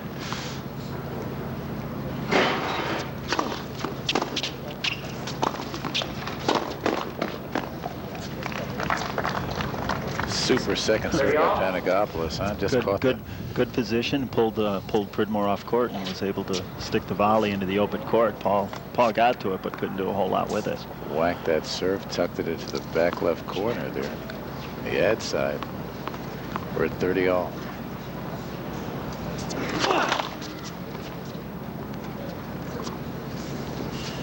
Well, Michael Jim is not happy.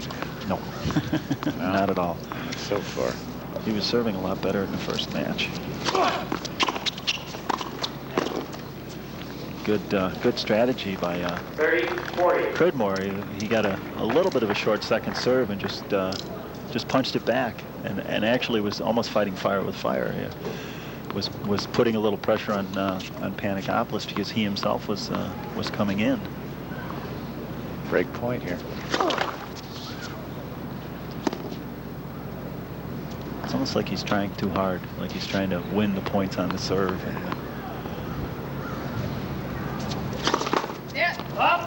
And there it is. Double fault for Panagopoulos. He's having service problems all the way through the first couple of tries, and he goes down 2-1 to Paul Pridmore, and Pridmore is, here you see as he watches the double fault go by. Pridmore, after the first round bye again, straight sets over Greg Goldstein of Jacobs. Had a 3-setter with Matt Runyon of Danville, losing that middle set 2-6.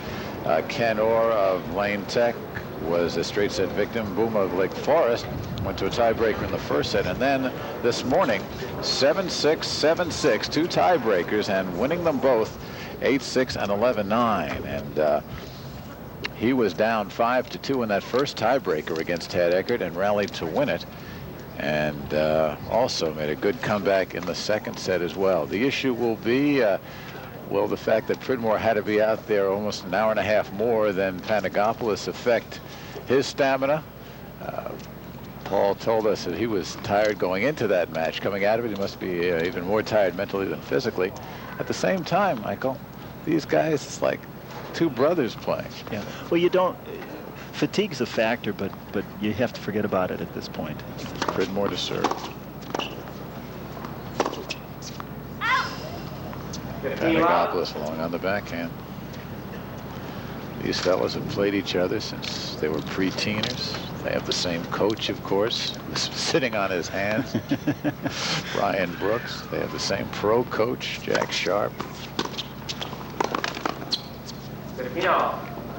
Good placed return. Just punched it right down the line, and Paul was not able to get to it. You kind of wonder what's going through their minds, and you think, well, gee, I've played this guy so many times before. I know what he can do. I know what his weaknesses are. But I mean, this is sort of state championship. It's a little different than practice.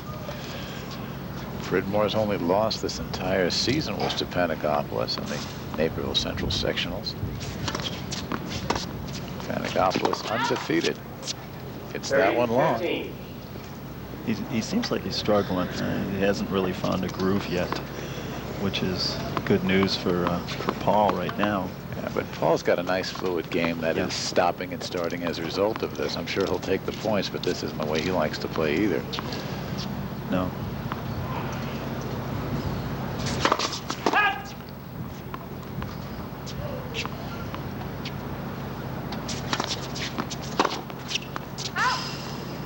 Again, it's long. Panagopoulos complaining about the ball on the court, but I think he was complaining more to himself about the shot he hit. You find something to take your frustrations out, and in that case, it was the ball. I tell you, since we're so close, I hope he doesn't turn this way. 40-15. There you go. The serve and the volley.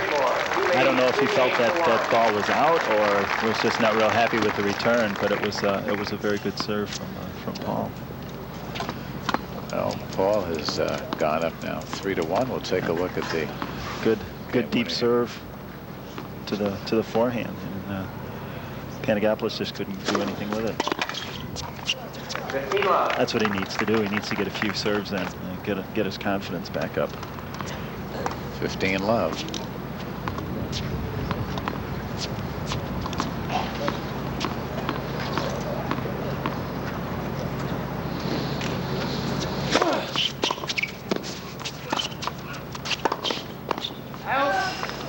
A little help from the net court, but again, the first serve was there, and that set up the whole situation. Good first serve, and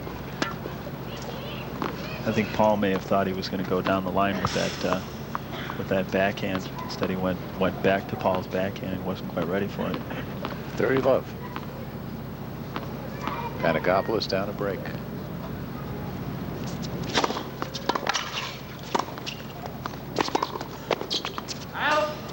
Long on that one. 40 love. Again, as you say, return and pass. That's what he needs to do, and he didn't quite get an opportunity to really set up for that passing shot, and consequently hit it long. They're going to be moving each other a lot. We'll see a lot of shots hit on the run. And you know they'll know what the other one is doing almost before the other one does it. Almost like a brother instinct. They're very close off the court.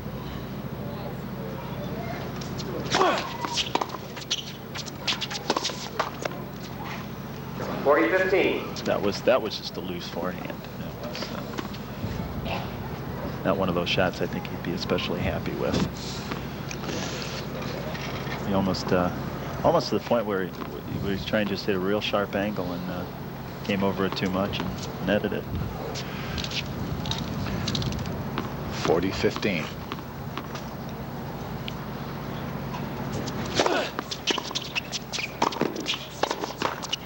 Oh, net cord. Pridmore was out of that point. What reflexes he had. Very good volley. Tried to go behind him, and Paul would have none of it. So we're at 40-30.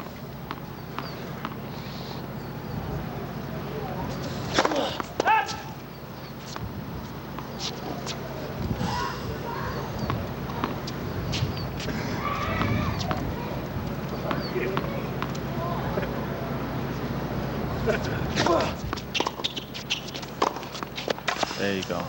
No doubt about it. The exclamation point. That's the intimidation he can have. Just comes up there with that big frame and just puts the ball away. Well, Paul Pridmore will be serving. He is up a break, 3-2, and we'll be back.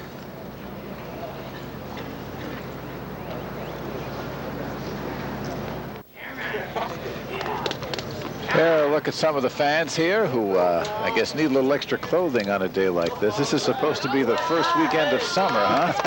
Can't prove it by me. Even the cicadas haven't come out yet. No, I was wondering if they were going to cause a little bit of a sound problem today. Pridmore to serve at 3-2.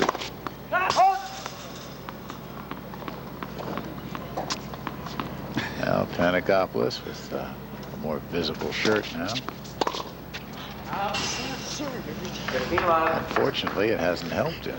No. Again, it just seems like he's trying to get the points over with too quickly. Interesting point you made while we were in a break, that the crowd is almost out of it because it's the same crowd for both players. It's ace for Pridmore. I mean, they're, the people that are impartial here. We see went right down the line. And, you'll see even at the pro level, people get aced a lot. It's not that they're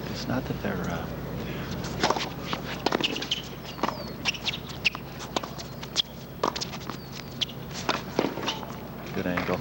It's not that they're just poor receivers.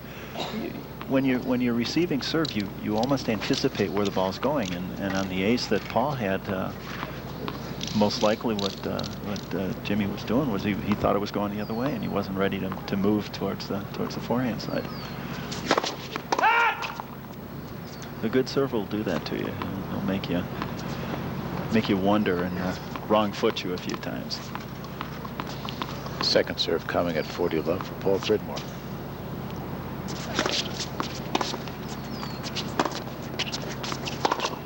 Oh, there it is. There it is. 40-15. Boy, that's a clinic right there. That thing of beauty. That was a beautiful.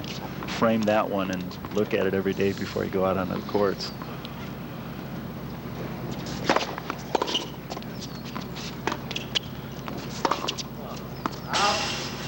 Well, you have to string them together. And Panagopoulos has not been able to do that. So game to Pridmore. He leads 4-2. First set. He's talking to himself a little bit. I don't know if they're having a problem getting up mentally for this, or like I say, they play each other every day in practice. They've played each other every year for 7 years. They have the same coaches, the same rackets. And right now, Mr. Pridmore says, "Forget it, I'm on." He's making the shots right now, and unless Panagopoulos can do something to start picking himself up again, he may find himself out of this match very quickly. Pridmore showed a very resilient brand of play. He didn't do what he did last year in the semifinals, and that's fall behind Tad Eckert, not pick himself out of a hole. He was able to come by and hang on and beat the baseliner. There you go. Good setup by Panagopoulos. Good serve, come in. Just you're not trying to hit a winner off the volley. All you're trying to do is exactly what he did, is just to get the ball deep, so that you put the other player has to throw up a defensive shot, and then you put it away. Yep.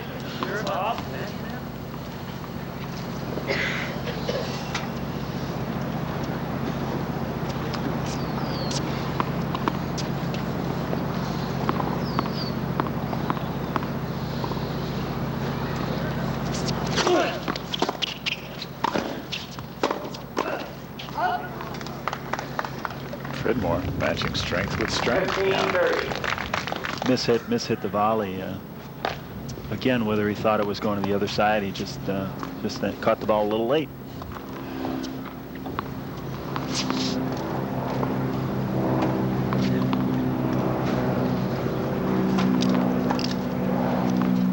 Good look at the junior.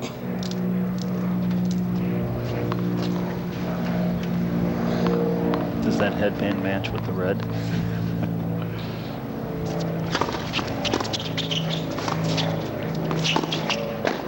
There you go.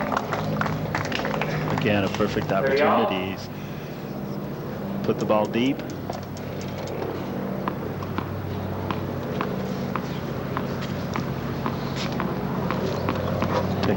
Take a little time. Yeah. Compose yourself a little bit. Good amount prospect, pick up the ball. Well, isn't that direction? No, that's Palatine over that way. That's definitely Palatine. As long as it's not in the direction of rain. It was very gray out here most of the day. The sun broke through for about 5 minutes. That's been it. 30 all.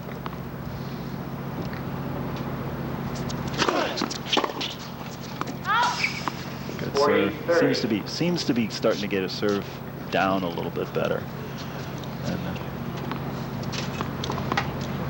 okay. Gets a lot of power. The extension and the body moving into the ball. And that's where a lot of the power comes from. And again, taking the net, serve and volley. Panagopoulos now within 3-4. Still down a break. He needs just a little bit of consistency. And I think, as you mentioned, it's sometimes it's hard with these points get over very quickly. You only get to hit the ball 2-3 times, and it's over. And so you don't always get a chance. Let's take a look at the last point of that game. Panagopoulos again coming right over the top. Good serve right into his body, made him move to hit that, so there wasn't a whole lot that Pridmore could do. That's what they tell you, right? Just hit your serve so it hits the other guy right in the hip. That's about it. That's one of the hardest places to hit the ball, when it's right at you. Sometimes you don't know which way to move. Close up with Paul Pridmore. Headed off to college next year. Realize he and Michael Chang were the big 12-year-olds. Yes, and he and Chang met at the Nationals in Houston, and Chang won it in 3 sets. That was, Paul talks about that, and of course we know where Michael Chang is winning the. Or until the recently, French. we've known where he is. Kind of disappeared a bit lately. Yeah, well, he's had some problems with injuries.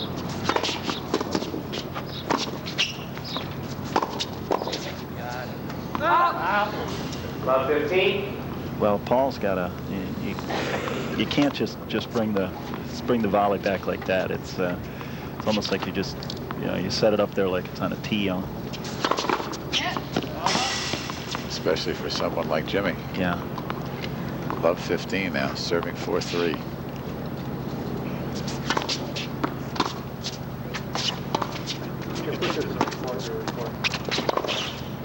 There it is. There it is. You're right.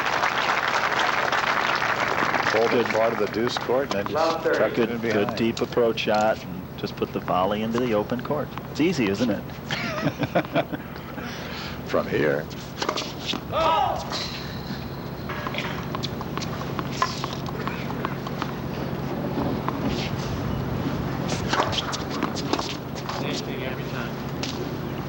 Now you're hurt, Jimmy. I'm not sure if he was upset with where the ball landed or just the shot. wanted to try to just undercut, chip that ball, and didn't do a very good job.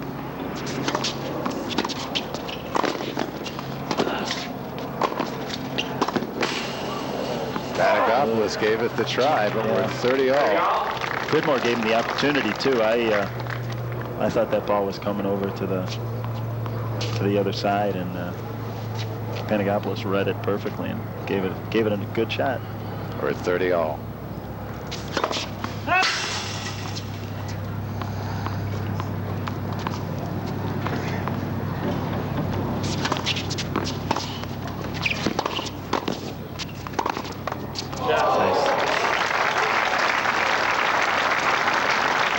Well, you said Panagopoulos likes to attack, and that was a perfect instance. Take the second serve, bring it in, and Paul's passing shot was just not too good.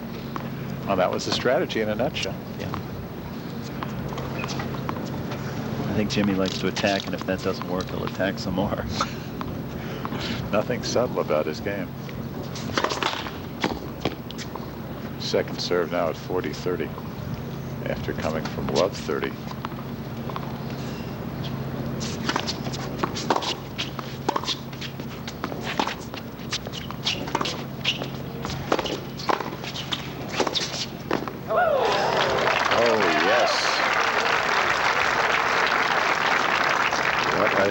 It was on the other side, and a similar result. Good passing shot. He hit, that's probably the most topspin I think I've seen him hit. Good serve by Pridmore. Panagopoulos likes to move in, take a step in and hit the serve, and Paul just took it wide. First serve. The momentum's going forward. It's kind of hard to move to the side. Led on the first service.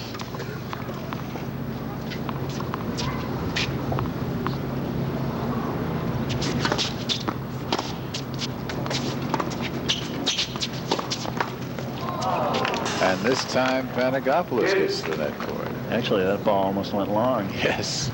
Jim shook his head. Well, what do I have to do?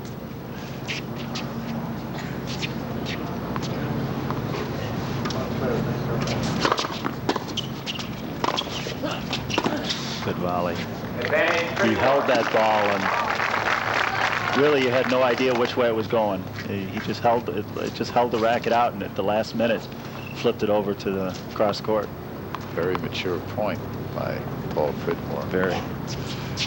Again, he has the advantage. Looking to go up 5-3.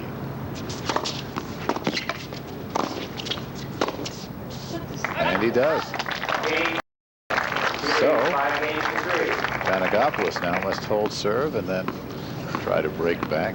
Only one service break so far, that in the third game against Panagopoulos. Here's an instance with the serve. You got a big man, it's kind of hard to get down.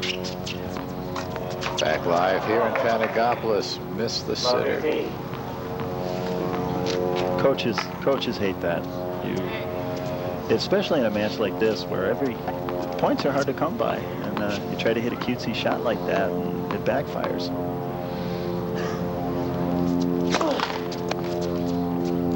Well, I'm sure I'll hear about it. Yeah. Brian Brooks is sitting behind us, and his hands literally folded, trying not to show too much emotion. But it is quite a coup for him to have both finalists there. That's a good return. Just very short, almost like a doubles return, where you're just trying to get it in at his feet. Love 30. That one went through the fence. Make one of those.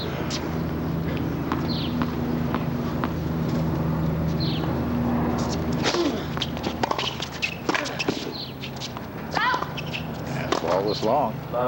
40. So now a triple set point for Paul Pridmore.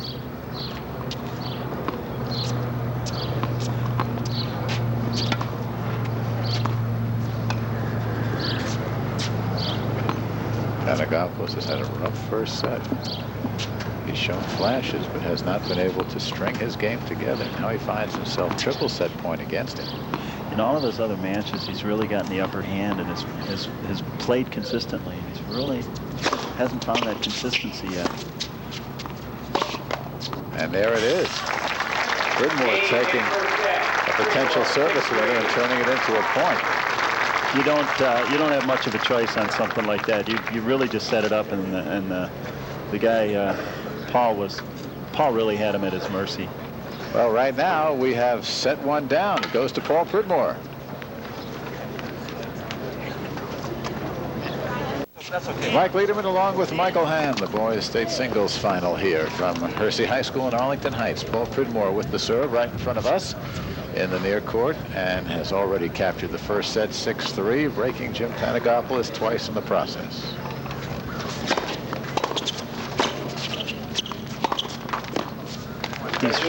Panagopoulos has to regroup, and you just first one's down. There's nothing you can do about it. You can't get it back. He's now just trying to bring it to 3 sets.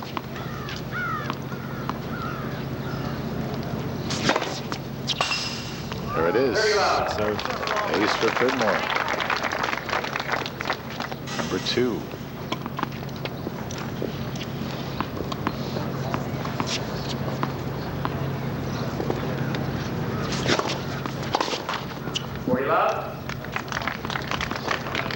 Pridmore may have to catch a train the way he's chewing up these points.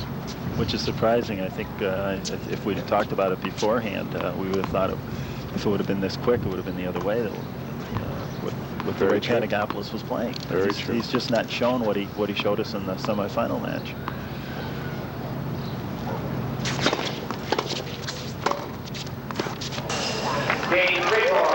One, two, three, 4 out.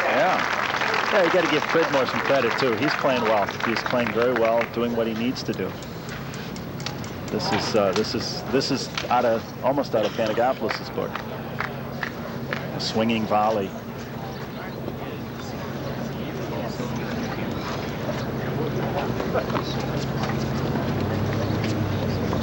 There it is, right there. Puts a little wrist into that volley. Good form. Racket never gets too far behind you. You just punch it through. You're not trying to swing at it. You find most of us weekend players, that's what happens. The result is ours would have hit the fence on the fly. His hit it on in 2 bounces. Yes. The 3 most frustrating words in tennis. Oh, come on. Is that like the 3 words in golf too? Or is it 4?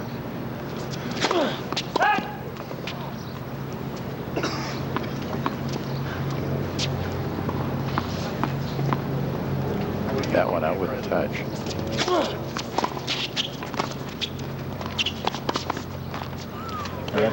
That's a little better. Some of the points where Jimmy's had to volley up. Paul's hit good returns. Jimmy has to volley him up. That time he got a little more on it. Was able to get it back deep, where Paul didn't quite have enough time to set up and hit the passing shot.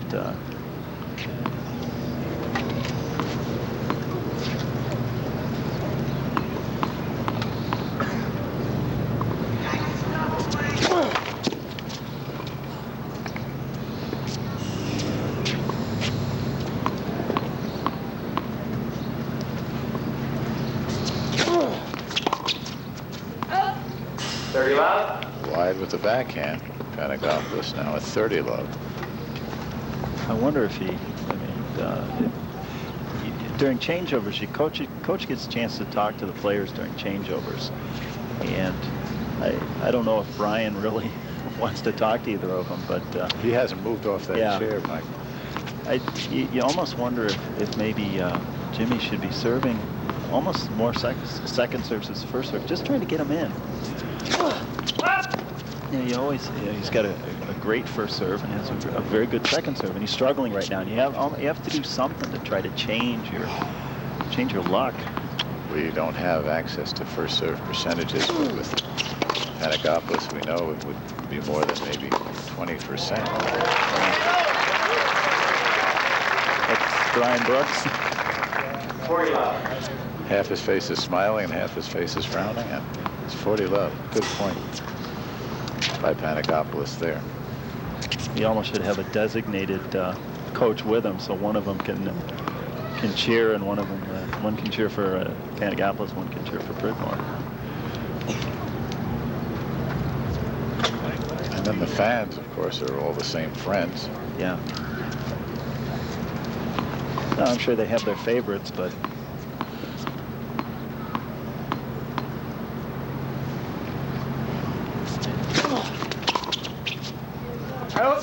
that's a little better service game. Strongest game of the match for Jim Panagopoulos. Yes. And we are even at 1. Pridmore to serve the 3rd game of the 2nd set. He needs to break somewhere along the lines, obviously to win the set, but just for a confidence level. Missed that one.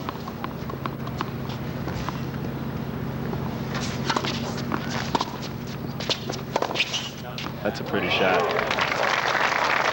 Good strategy, but just as good a shot coming back over the net. Tough angle cross-court forehand. Yeah. Oh my! When you cover, you can only cover enough of the net, and that's one you'll give them.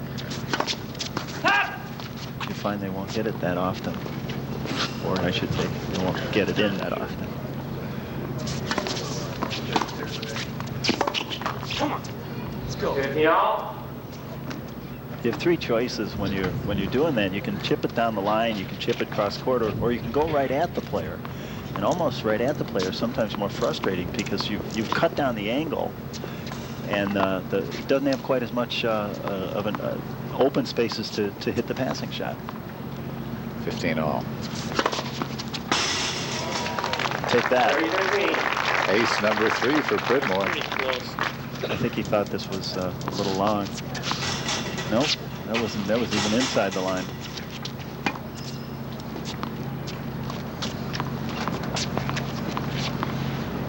(30-15).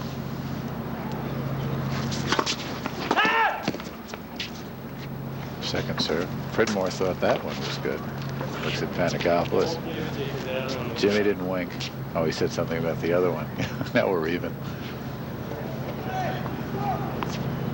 Well, the other one was good. I mean, you can see that on replay.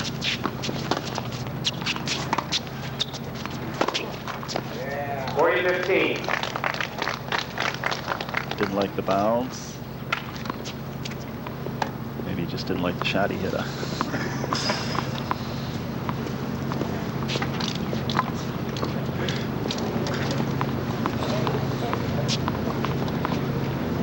40-15.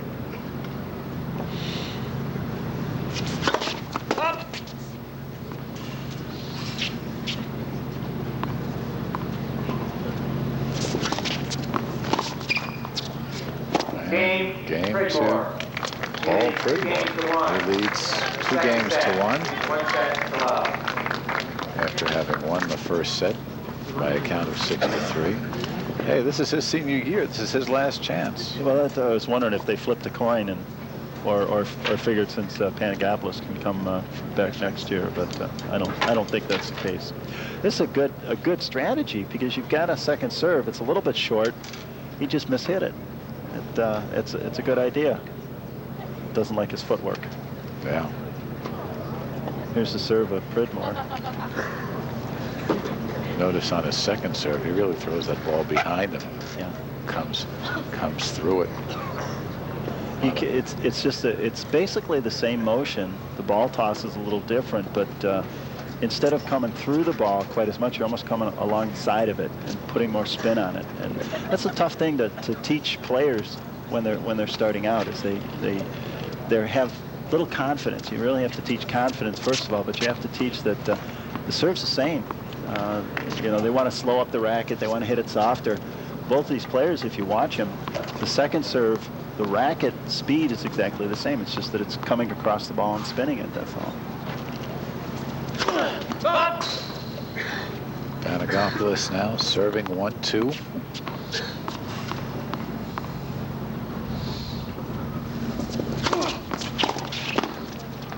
Pridmore tried to do the same thing. That was good deep serve.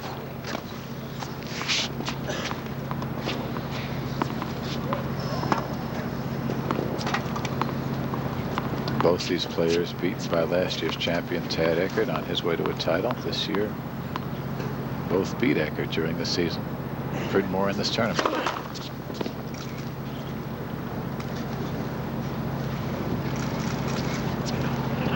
Kind of wonder what the net is thinking right now.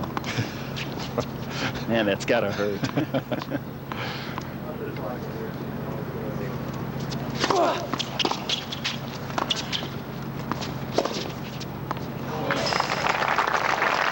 Pridmore just didn't get enough on the volley coming back. As you said, Coach Brooks hasn't moved.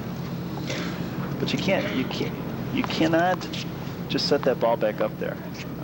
Good player will take it and go by. We'll pass you.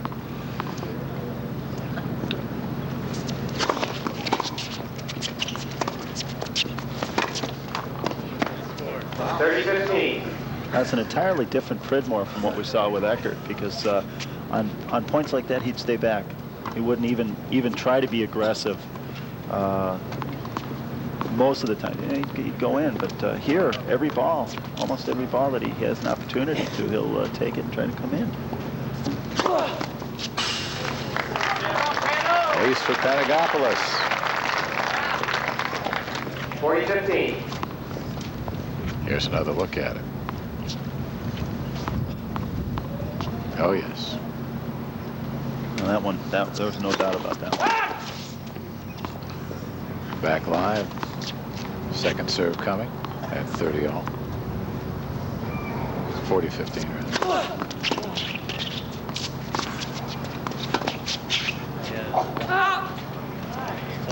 Well, the wind, which can be a factor here, certainly was on that shot. Game to Panagopoulos. We're tied at 2. Second set. Again, if you're just joining us, the wind in this facility can be very tricky because you are enclosed on two sides by the building. Oftentimes the wind on the court is not the wind that you get when you get the ball up in the air, or when it blows your papers around here. 15. Good serve, and got a good ball to hit, and just didn't execute. Above 15.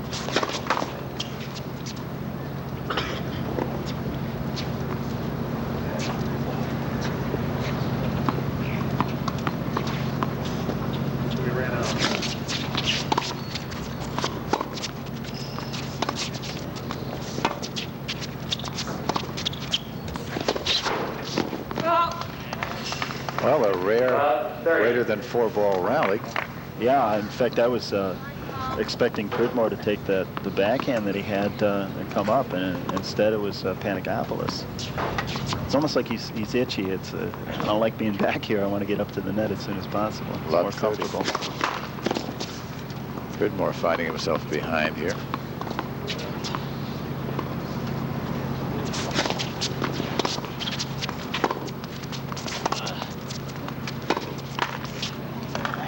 Now he finds himself in a bit of hurt. Triple break point. Yeah, that was one of those instances. The ball's low, and you just don't get down on it quite well enough.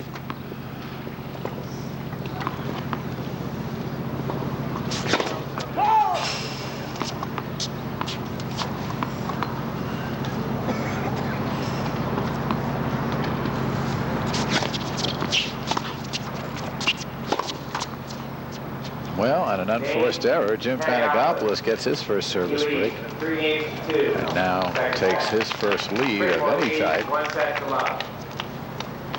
3-2 Panagopoulos now. Pridmore won the first set, 6-3. We'll be back.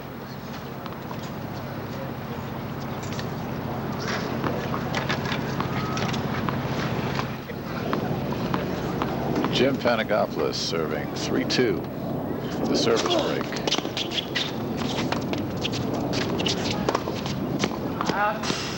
And Pridmore is suddenly finding his ground strokes deserting him here. Yeah. Last 3 shots have been very, very loose. He's going to have to You just go back to fundamentals. Stay out on the ball and hit through it. From his standpoint, he doesn't want to let Panagopoulos back in the match. No. He wants Jim to stew in it a bit. Although with the break, the last break, he really has done just that. Sure. Ball was long. And it's 30 love. Well, that's, this is an important game for Panagopoulos to try to get back up. They just got the break. Whenever you break, you never want to try to give it back. I mean, that's you've just kind of ruined their confidence a little bit, but then you hand it right back to them.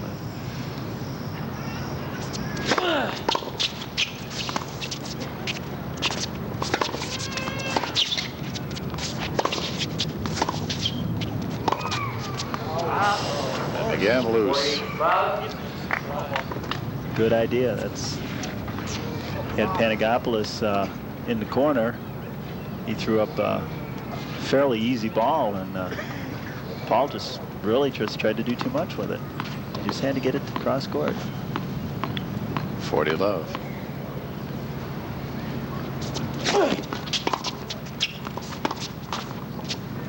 That breaks a string of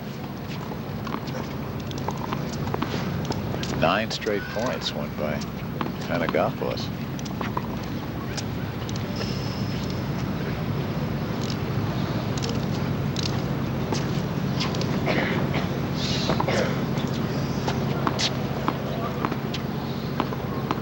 .40-15.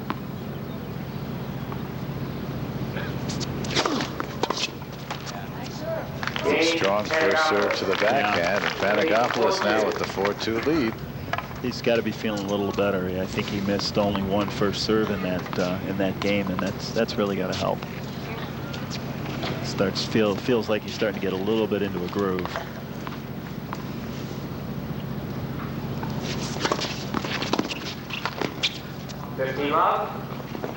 Good first serve from Paul. You know, Paul does not want to see this go 3 sets for a lot of reasons. Yeah, because if he wins it in 2, it's over. Yeah, but also the fatigue factor is not in his favor. Oh, sure. Third set.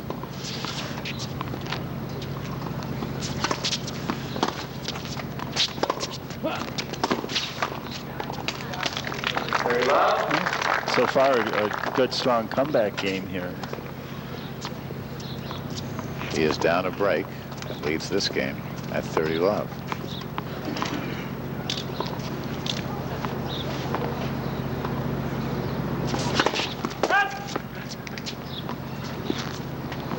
That one almost got Paul Culler, our cameraman.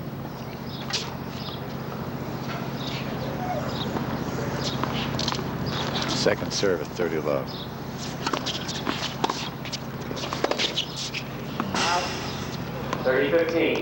Good deep chip return. Now that's dangerous if you don't hit it deep. And that's what's happened a few times, and Panagopoulos has found himself being passed. That time he got it very deep. Right down the middle for the ace. 30 off. Really helps it. Well, the call was 30 all. It should be 40-15 because that was ace number 4. And here comes the sun.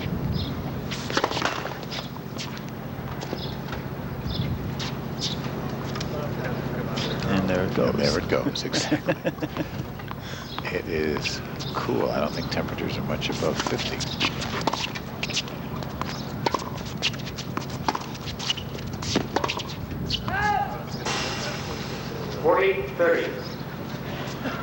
Again, you put the pressure on, and that's what can happen. Good deep approach shot. Panagopoulos, much like an octopus up at that net, is very tough to pass it.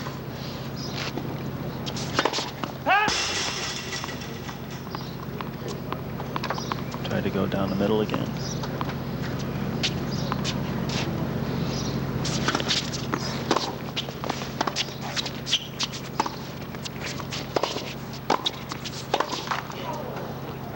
Brought it back to deuce.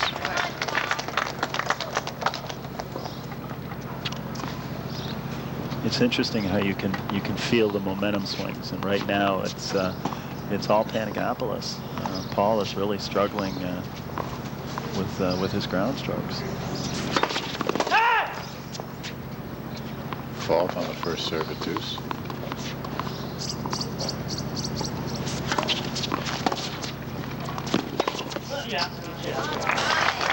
There he hits the good passing shot. I should ask Pridmore to pay me. I keep saying he's struggling with his ground strokes, and then he hits a passing shot like that.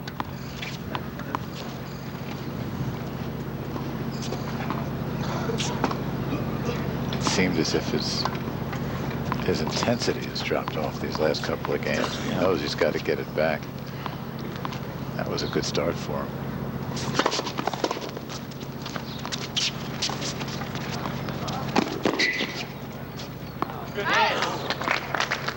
And the game, 2-ball Pridmore. Panagopoulos still leads by the service break. 4-3 with Pridmore up a set. Take a look at this one again. Panagopoulos almost barely got that one back. A little touch volley, but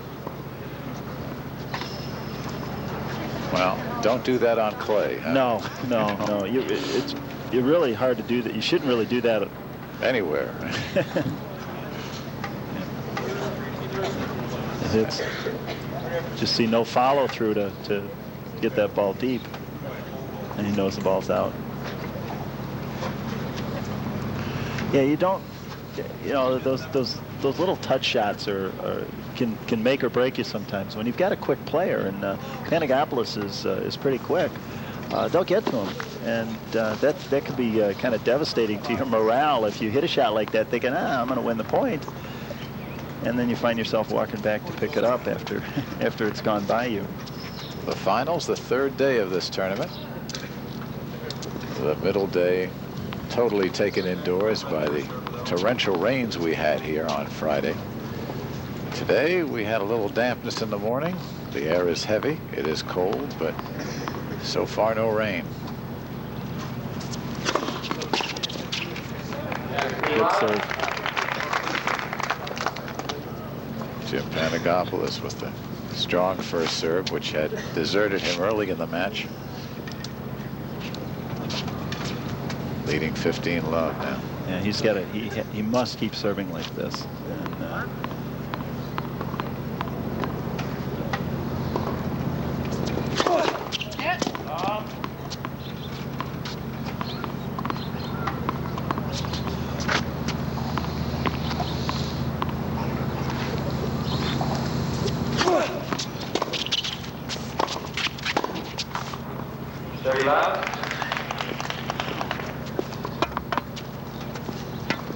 force him deep.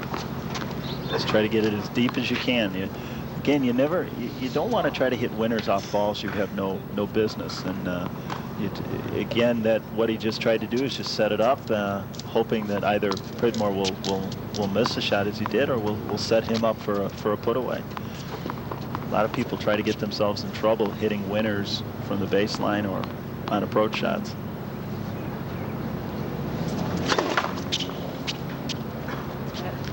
Second serve coming at 30-love.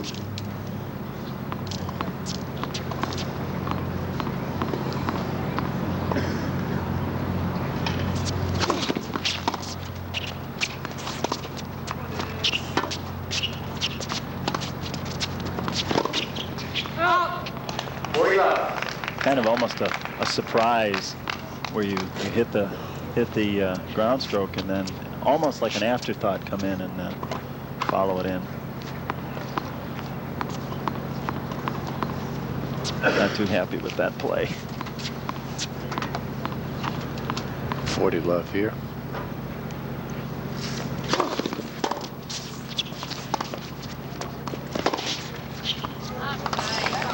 Good shot. The forehand. 40-15.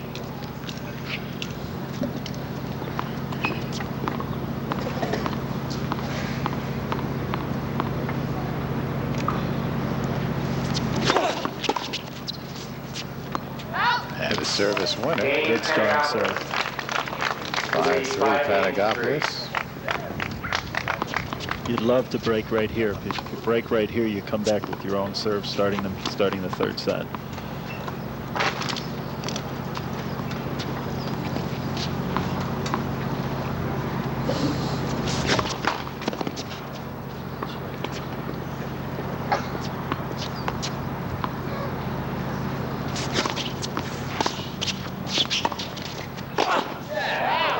And Panagopoulos whacks that one. That's that intimidation. Paul threw up a lob and wasn't quite deep or quite high enough, and Jimmy said, "Thank you very much." Did he ever? Well, 15 now. Second serve coming.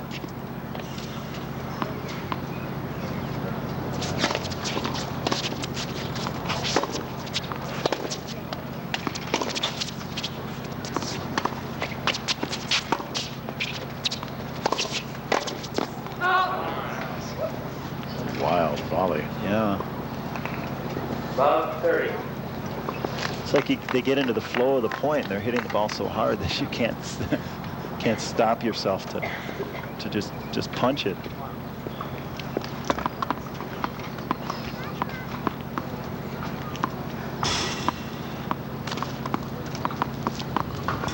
The tide of this one has turned dramatically. Love 30.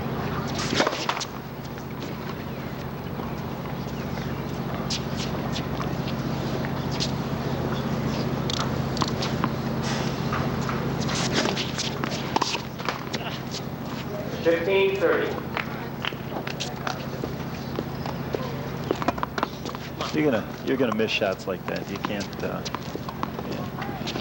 be too upset. I'm sure he wanted that one, but sometimes it's hard to judge how the bounce is going to be, and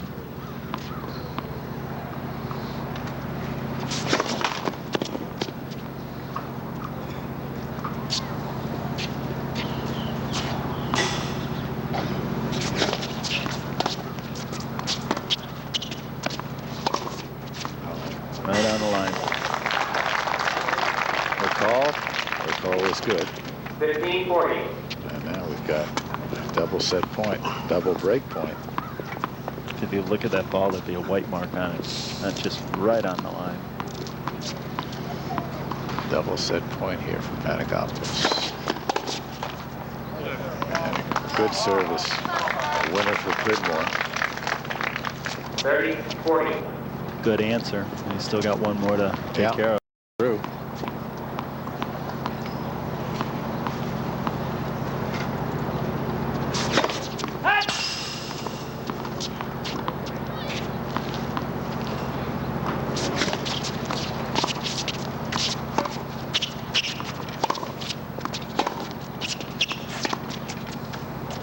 Out.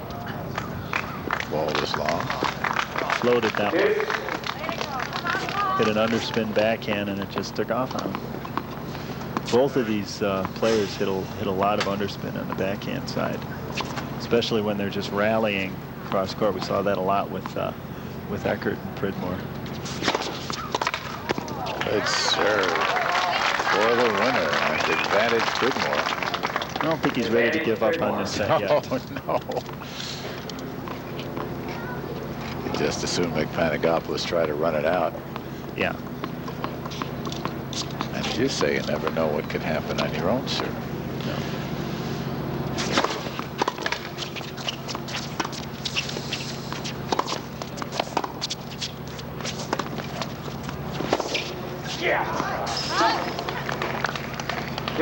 Good ground strokes at that point for both players. Back Well, to with the topspin, the ball, the spin of the ball causes it to bounce up, whereas with underspin, it causes it to skid more, so it doesn't come up as high. And Paul basically just had a problem getting down to it.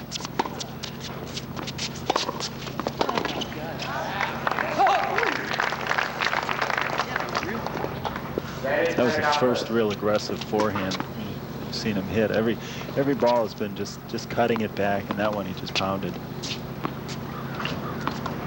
Another break point, another set point for Panagopoulos.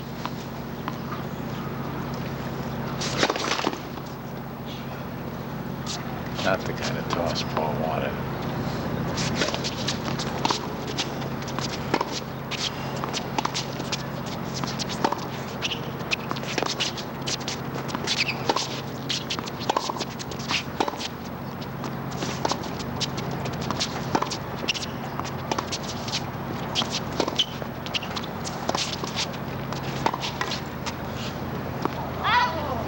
It is long. And second set. And the second set goes to Panagopoulos. Both players trading 6-3 sets. And so now we will go to the one for all. First a break, and we'll be back. Because we got the one set that's going to decide everything coming up.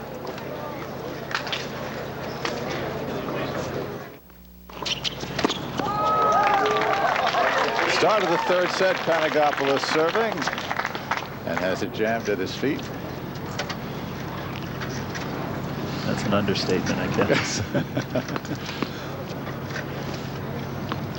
Well, two ways to look at it. Panagopoulos got a first serve in, but Pridmore got it back at his feet. About 15. Long first serve there by Panagopoulos. Yes, very. Beginning of the third set, each player with the 6-3 win. And here it is, final set in the finals.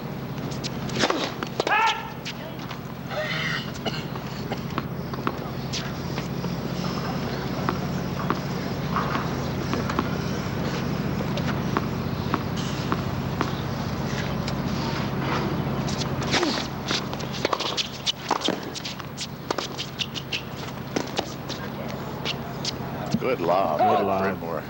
That's the hardest shot to hit. Throw up a lob over the backhand.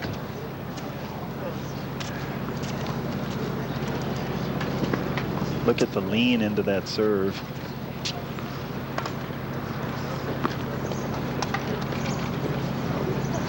Throws up the lob over the backhand side. Didn't have enough time to get around and hit an overhead. 15-30 here in the first game.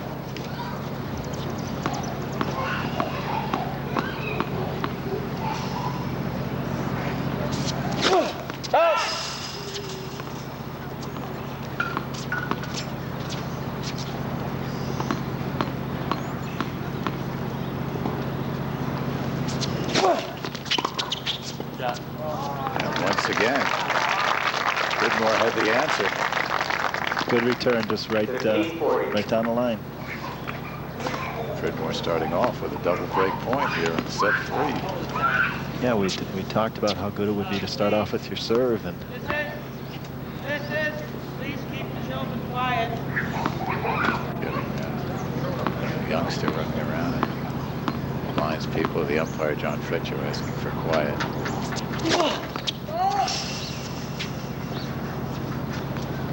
Out, but not by much. Both players kind of looked at that one hard.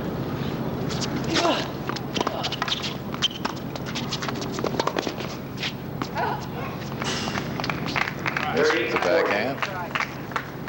30-40. Again, forced by a deep volley or a deep approach by Panagopoulos.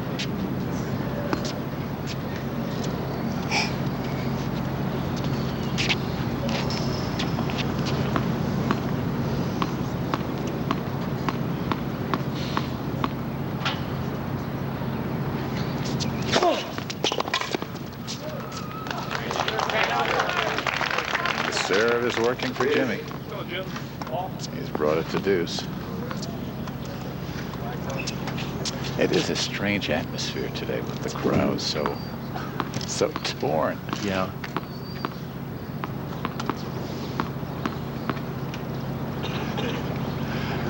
Very, very quiet.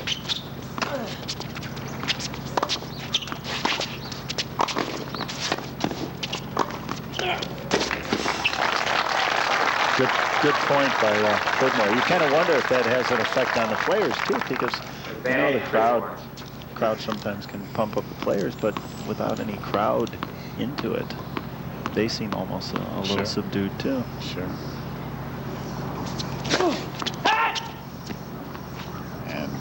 Panagopoulos was quoted after the sectional where he beat Pridmore, and how strange it felt. He said, I'll take the win, but it was weird looking at my best friend across the net. Yeah.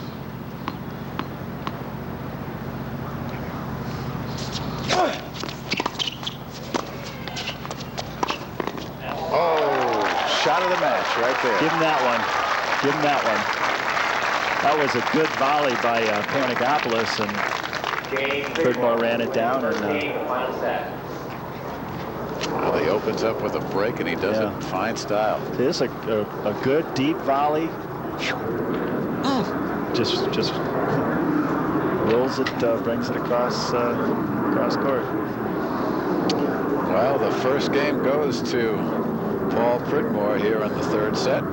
We also want to remind you that we will keep bringing you Chicago Bulls action on Sports Channel. Game 5. Of course, the Bulls will play tomorrow again after winning Saturday's game. So we will have Bulls tonight for you at 6:30. And Mickey Johnson will be my guest in the studio. We'll be out with Jim Durham and Johnny Kerr for Bulls tonight on Sports Channel, right here on the channel. Wednesday before Game 5, the Bulls and the Pistons. Bulls winning on Saturday by 5, 107-102. It's got to make everybody on this side of town feel better. And they'll have another one tomorrow. And now Mr. Pridmore, after falling off the horse in the second set, is back in the saddle, at least for the time being, opening up with a service break. Yeah, again, you just break. You want to hold your own serve.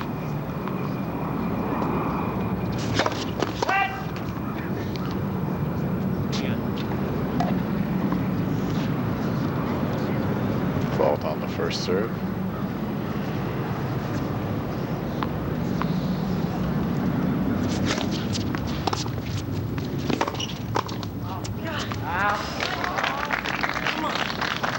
He had it.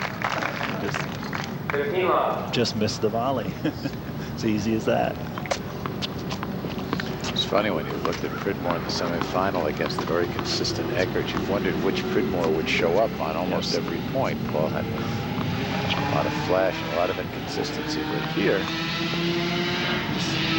the steadier of the two.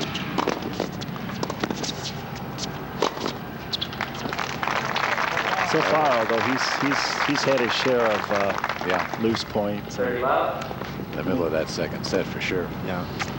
But it's hard to keep up an intensity for a full match.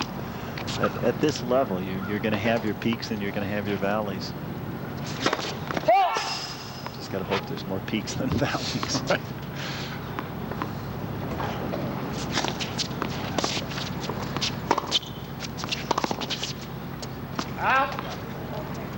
Again, long on the forehand. 40 love. 40 love. The sun is shining brightly for the first time all day. Was that what that is? That's what it is. Just as we say that, you can tell because it's washed out the pictures in our monitors.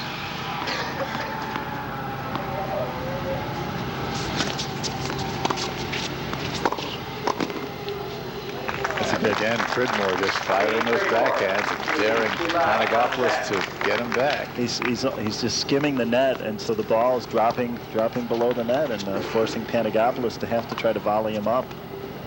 And Jimmy's not having a lot of success right at the moment. He trails now, love 2. There's a look at Pridmore. He's opened up with 2 games here.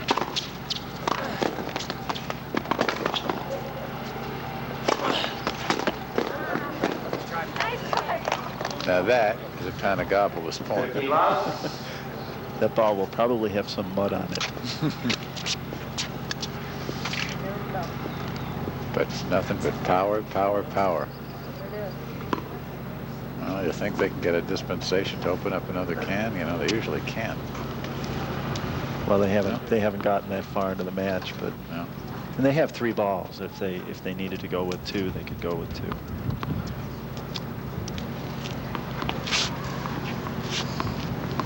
15 love. A little mud never hurt anyone. Sure.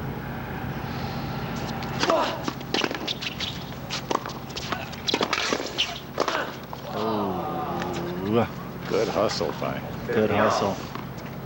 Pridmore, but Panagopoulos had that one up. Yeah. What do you say? Whatever you say, you can't say on cable.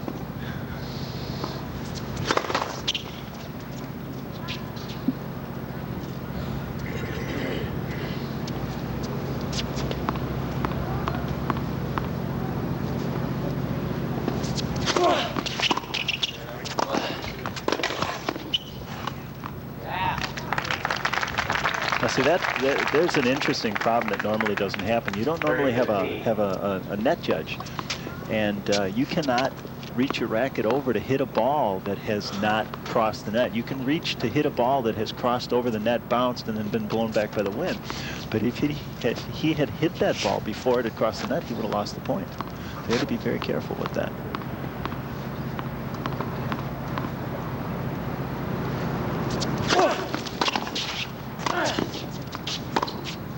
Oh, that was good serve, good return, and then a loose backhand. 40-15.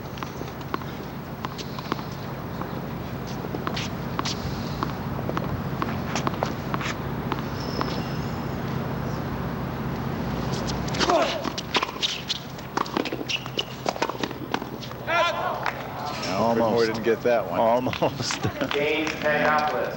Pridmore leading. Panagopoulos gets on the board here in the third set. He is still down a break. And it's 2-1 with Pridmore serving. Let's take a look again at the last point.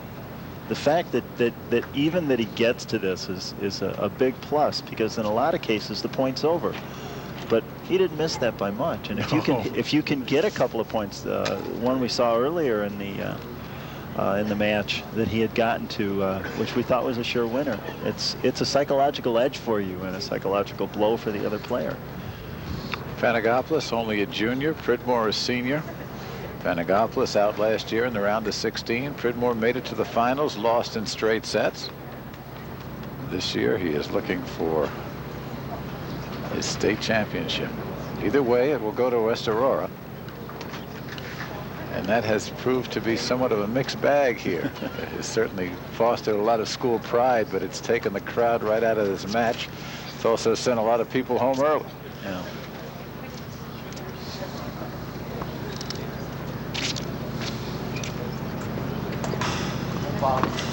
Panagopoulos undefeated, 31-0. Pridmore 30-1. The only loss to Panagopoulos in the sectional.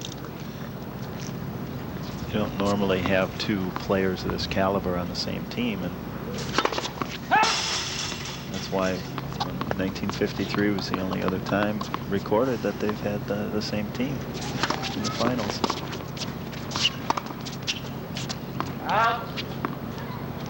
Lazy backhand. You had mentioned something that you said Paul had said his back was hurting him. I wonder if, because that almost looked to the point where he didn't want to bend down to get to the ball.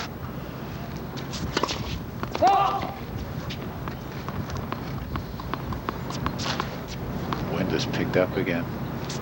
Blowing right to left, and Panagopoulos flags at that one. Well, these guys alternated at first singles for the season. Right. Right? Yeah. It's really something to be able to coach two guys. Sometimes you just kind of sit back and let them go. You know, at this level, there isn't a lot you can do.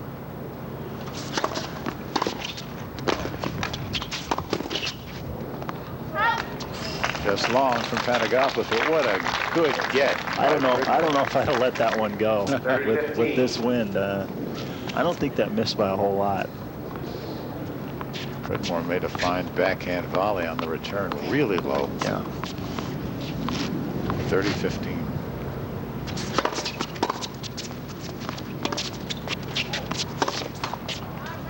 $40-15. I don't know if he just the ball. You know, you're hitting the shots where you think it's going to bounce, and didn't seem like it bounced where he thought it would. 40-50. Service winner. James Pridmore. He leads 3 games to 1. I don't know, again, if Panagopoulos, that was no question about it. The serve was good. That looked pretty good. Panagopoulos is yelling at himself, or... Oh, yeah. No, that was inside. That was inside the line. Oh. So it's 3-1. 1-3, Panagopoulos serving.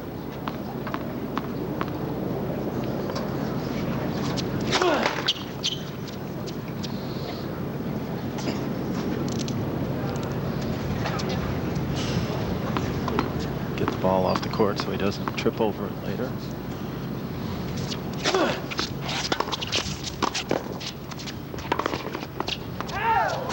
Pridmore coming back, almost came around the post on that one. Wow. Oh, those are shots. Those are shots. 15 love. And the thing is, Panagopoulos is hitting great volleys. He's setting up the point well, and Pridmore's just answering back. Took a while for Jimmy to get into this match. Yes. He's here.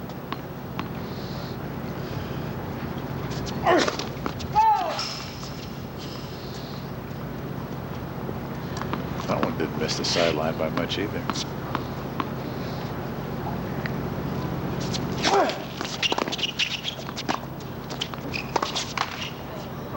Got down nice and low on that volley. He had that angle cut off even if Pridmore had come across with that forehand. That's one thing with practicing with your teammate is you know what he likes. He likes to go cross court. He likes to go down the line. Again, if you're just joining us, both these players from Aurora West both have the same coach, school coach. The same brand of racket. They've been playing each other since the age of 10. Another day at the beach. Except a little more on the line. Yes. 40 love. 40 love now.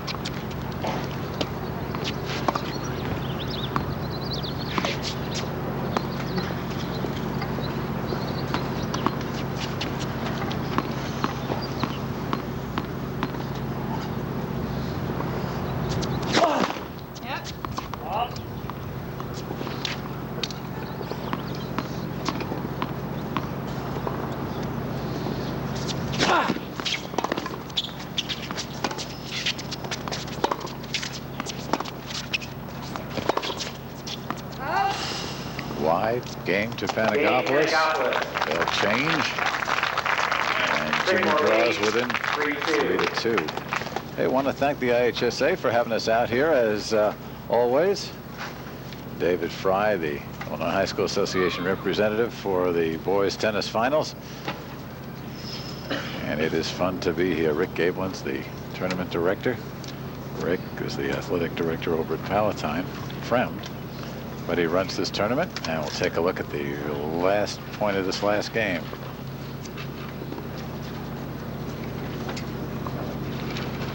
There's a good example of a kick serve. So you just deep down the middle, so he doesn't have quite as much of an angle to go at. All kinds of height on that serve. And you wonder why it gets hit so hard. Yeah, it is. And we take 160 pounds and lean it all into the serve. You don't have to be big to hit a big serve. As Roscoe Tanner said, it's rhythm and it's balance. And that is so true. It's one of the things that I know I tell my players. It's one of the things you can practice that you don't need a partner. Just go out and take a few balls and just hit it. Oh, yes. Anything else, you need somebody else on the other side, but not when you're serving. Pridmore to serve, 3-2. Good serve. Serves a volley, it's 15 love. 15 love. So, you wonder if that had been reversed. I think Pridmore would have been going after that ball. Just wide. You don't want to take yourself out of points too early.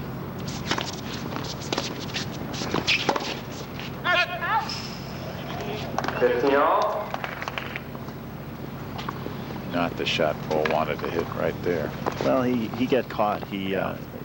Panagopoulos hit it towards his backhand, but he wanted to run around, and he didn't really get himself set well enough to hit the shot.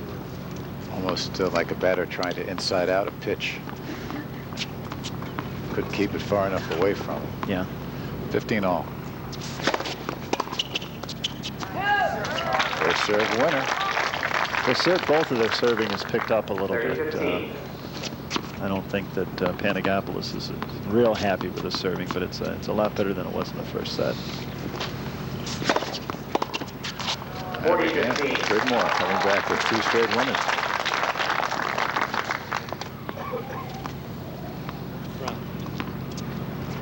Game here gives him a 4-2 lead in the final set.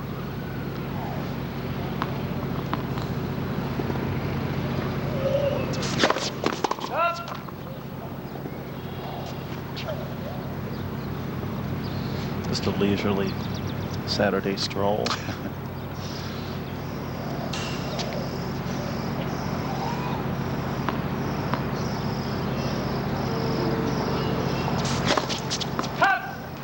And a double fault. 48-30. I believe that's his first. I think you're right. Not a real good time for it. Well, I don't think there is ever a really good time for it, but Michael, you are so right. But at least it doesn't bring you to a break point. Yeah.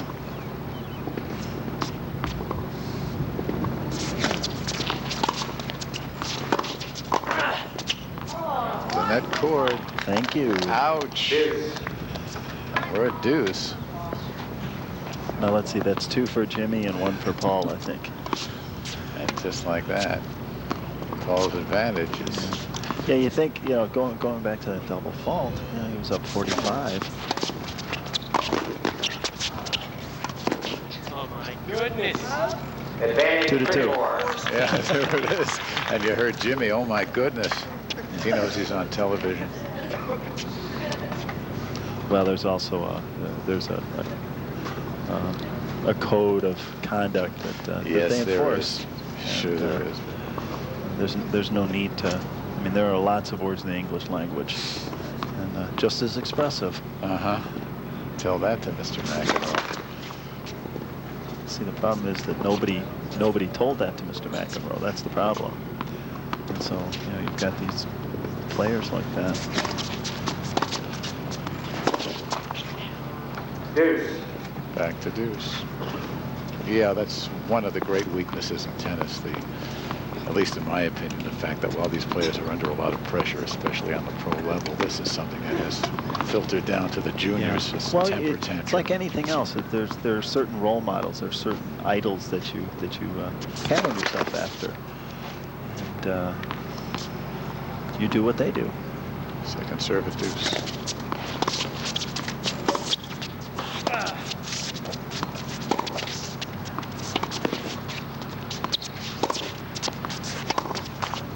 Advantage Pridmore. Pridmore got away with something there. It certainly looked as though he could have come to net on the forehand. I think he seems to be more content to stay back in this set. And if Panagopoulos really hasn't attacked that much either. Maybe he didn't get much of a chance on that point. But he tried to do too much with the forehand again and netted it. It'll be first serve here after the net for Pridmore.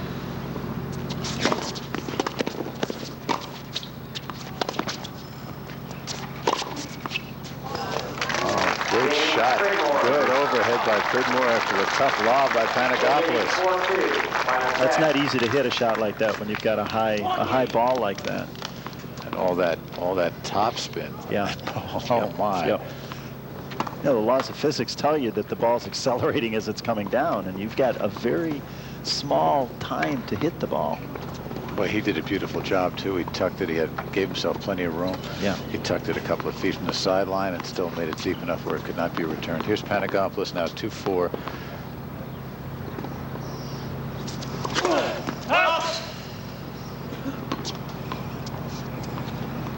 Pendulum swinging back now.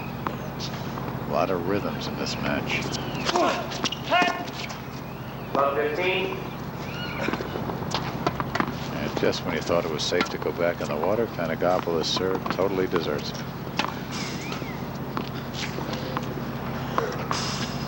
You know, sometimes you're so used to doing the same thing over and over again, it's hard to change. Again, I mean, if I were talking to him, I would like to see him hitting a little less speed on the presser, get it in, like basically what he tried to do there.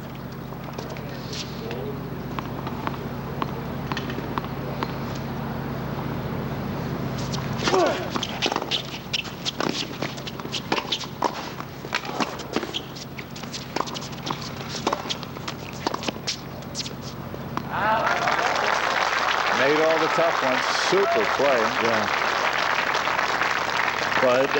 Well, Paul got himself back in the point with the lob, and Jimmy wasn't able to do anything with it. And the self-defense volley didn't hurt either. No. But at least that one was wasn't real deep, but it wasn't right at him. And the other shot, Paul just kind of measured it and said, "This one's mine." Love 30. And here's the big ace. First one in a while for Jimmy. Needed that. And he got it. I think Paul thought the ball was coming down the middle.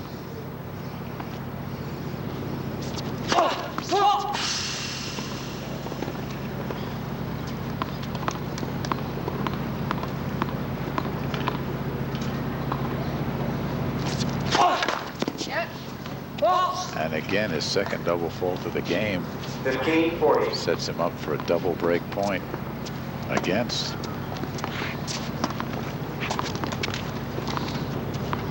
And to lose this game and make it 2-5 with Mr. Panagopoulos a little bit of a hole. And you're down 2 breaks.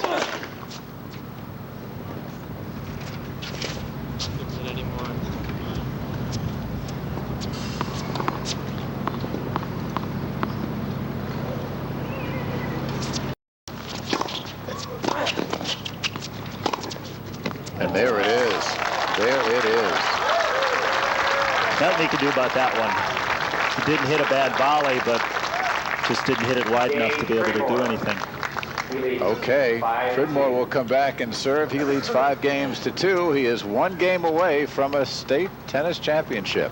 We'll see if we can get it for him, or he can get it for himself when we come back.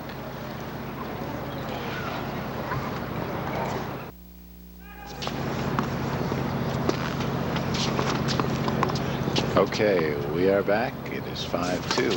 Pridmore's second serve, first point of the game right here. Love 15.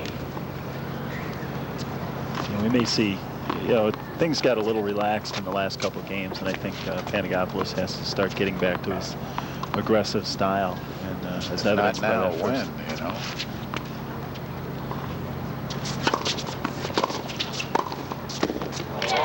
Good volley. Ball Pridmore, 15 all. Took the first set 6-3. Panagopoulos the second 6-3. Now we're at 5-2, 15 all. Just deep.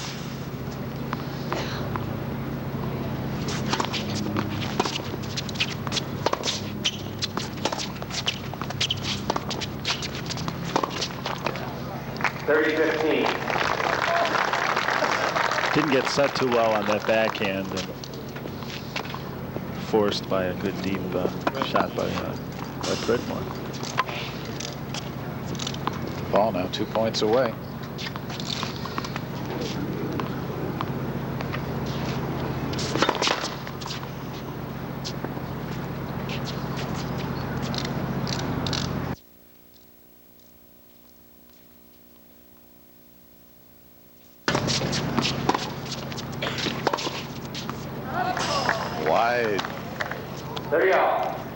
As he throws up his hands. hit a good shot, just directed it a little bit wide. Kind of the exasperation. He's got 2 breaks in hand, but doesn't want to have to use up one. Now we're at match point. 40-30. Again, Paul watched that one. We can't tell from here, but that one didn't look like it missed by a whole lot. The 3-2 pitch with the bases loaded. You better be darn sure it'll go. Yeah. And there it is. Paul Pridmore, there's your 1990 Illinois High School Association tennis champion. I guess it's only fitting it should have gone 3 sets.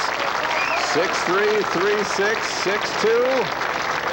Paul Pridmore, your winner from West Aurora. And here's match point again. Just tried to chop the forehand short. And,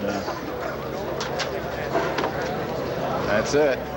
Okay, we'll have more from Hersey High School as you look at your winner, Paul Pridmore, the 1990 Boys State Tennis Champion. We'll be back. The final score is 6-3, 3-6, 6-2. The new State Boys High School Illinois champion, Paul Pridmore. Here he is. Congratulations, Paul. It was a long day, but obviously a very successful one. Oh, yeah. It feels great. Thanks. Listen, you went 2.5 hours in the semifinals. You had a 3-setter in the finals. Was fatigue ever a problem for you? Yeah, especially for my back. I mean, my back's so sore. I mean, it affects your serve. It affects the way you move. But, I mean, you just got to stick it out, really. I mean, I've played these guys before, so I know how to play them. And I know what to do, so I can get away with a bad back. Yeah, well, against Jimmy in the second set, that seemed to be where you had your biggest letdown. Obviously, you lost it. Was that where you thought that your back was giving you the most trouble? Yeah, I just kind of let the second set slide away. I just hoped I could win the third set. Maybe get that 10-minute break in between sets really helped. Michael? Well, after losing the second set, he broke you right at the end, and we had talked and said that it was a good thing for Jimmy because he would come back on a serve. Yet you broke him right away at the third set. Did you think anything about it between sets? What did you talk to yourself about? I didn't really think about anything in the third set. I just laid down and shut my eyes. Yeah. But I don't know. I just figured one last set, I might as well go for it. Yeah. Okay, well, congratulations. You did a great job. You got the medal, you got the trophy, and then it's going to be on to college, right? Yeah, I hope college. I don't know yet. Still deciding. Or maybe the tour. Maybe the tour, yeah, both. Well, lots of luck, Paul. Good, congratulations. Good match, and all the best to you, no matter what you decide to do. Thanks. Okay. Paul Pridmore, the State Boys Singles Tennis Champion.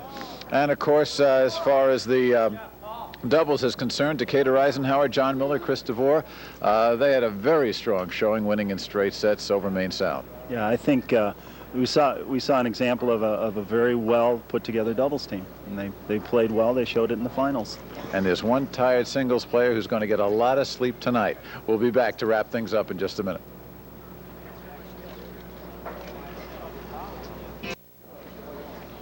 Our thanks to the Illinois High School Association for their cooperation. Our next IHSA event will be the Boys Track and Field Championships Tuesday night at 10:30. The executive producer for Sports Channel is Steve Corman. Today's matches have been produced and directed by Mike Lear. Remote facilities provided by Trio Video of Chicago. Stay tuned next for Sports Nightly. For Michael Hand, I'm Mike Lederman saying so long from Arlington Heights, Hersey High School. The preceding has been an exclusive Sports Channel presentation. So long, everybody.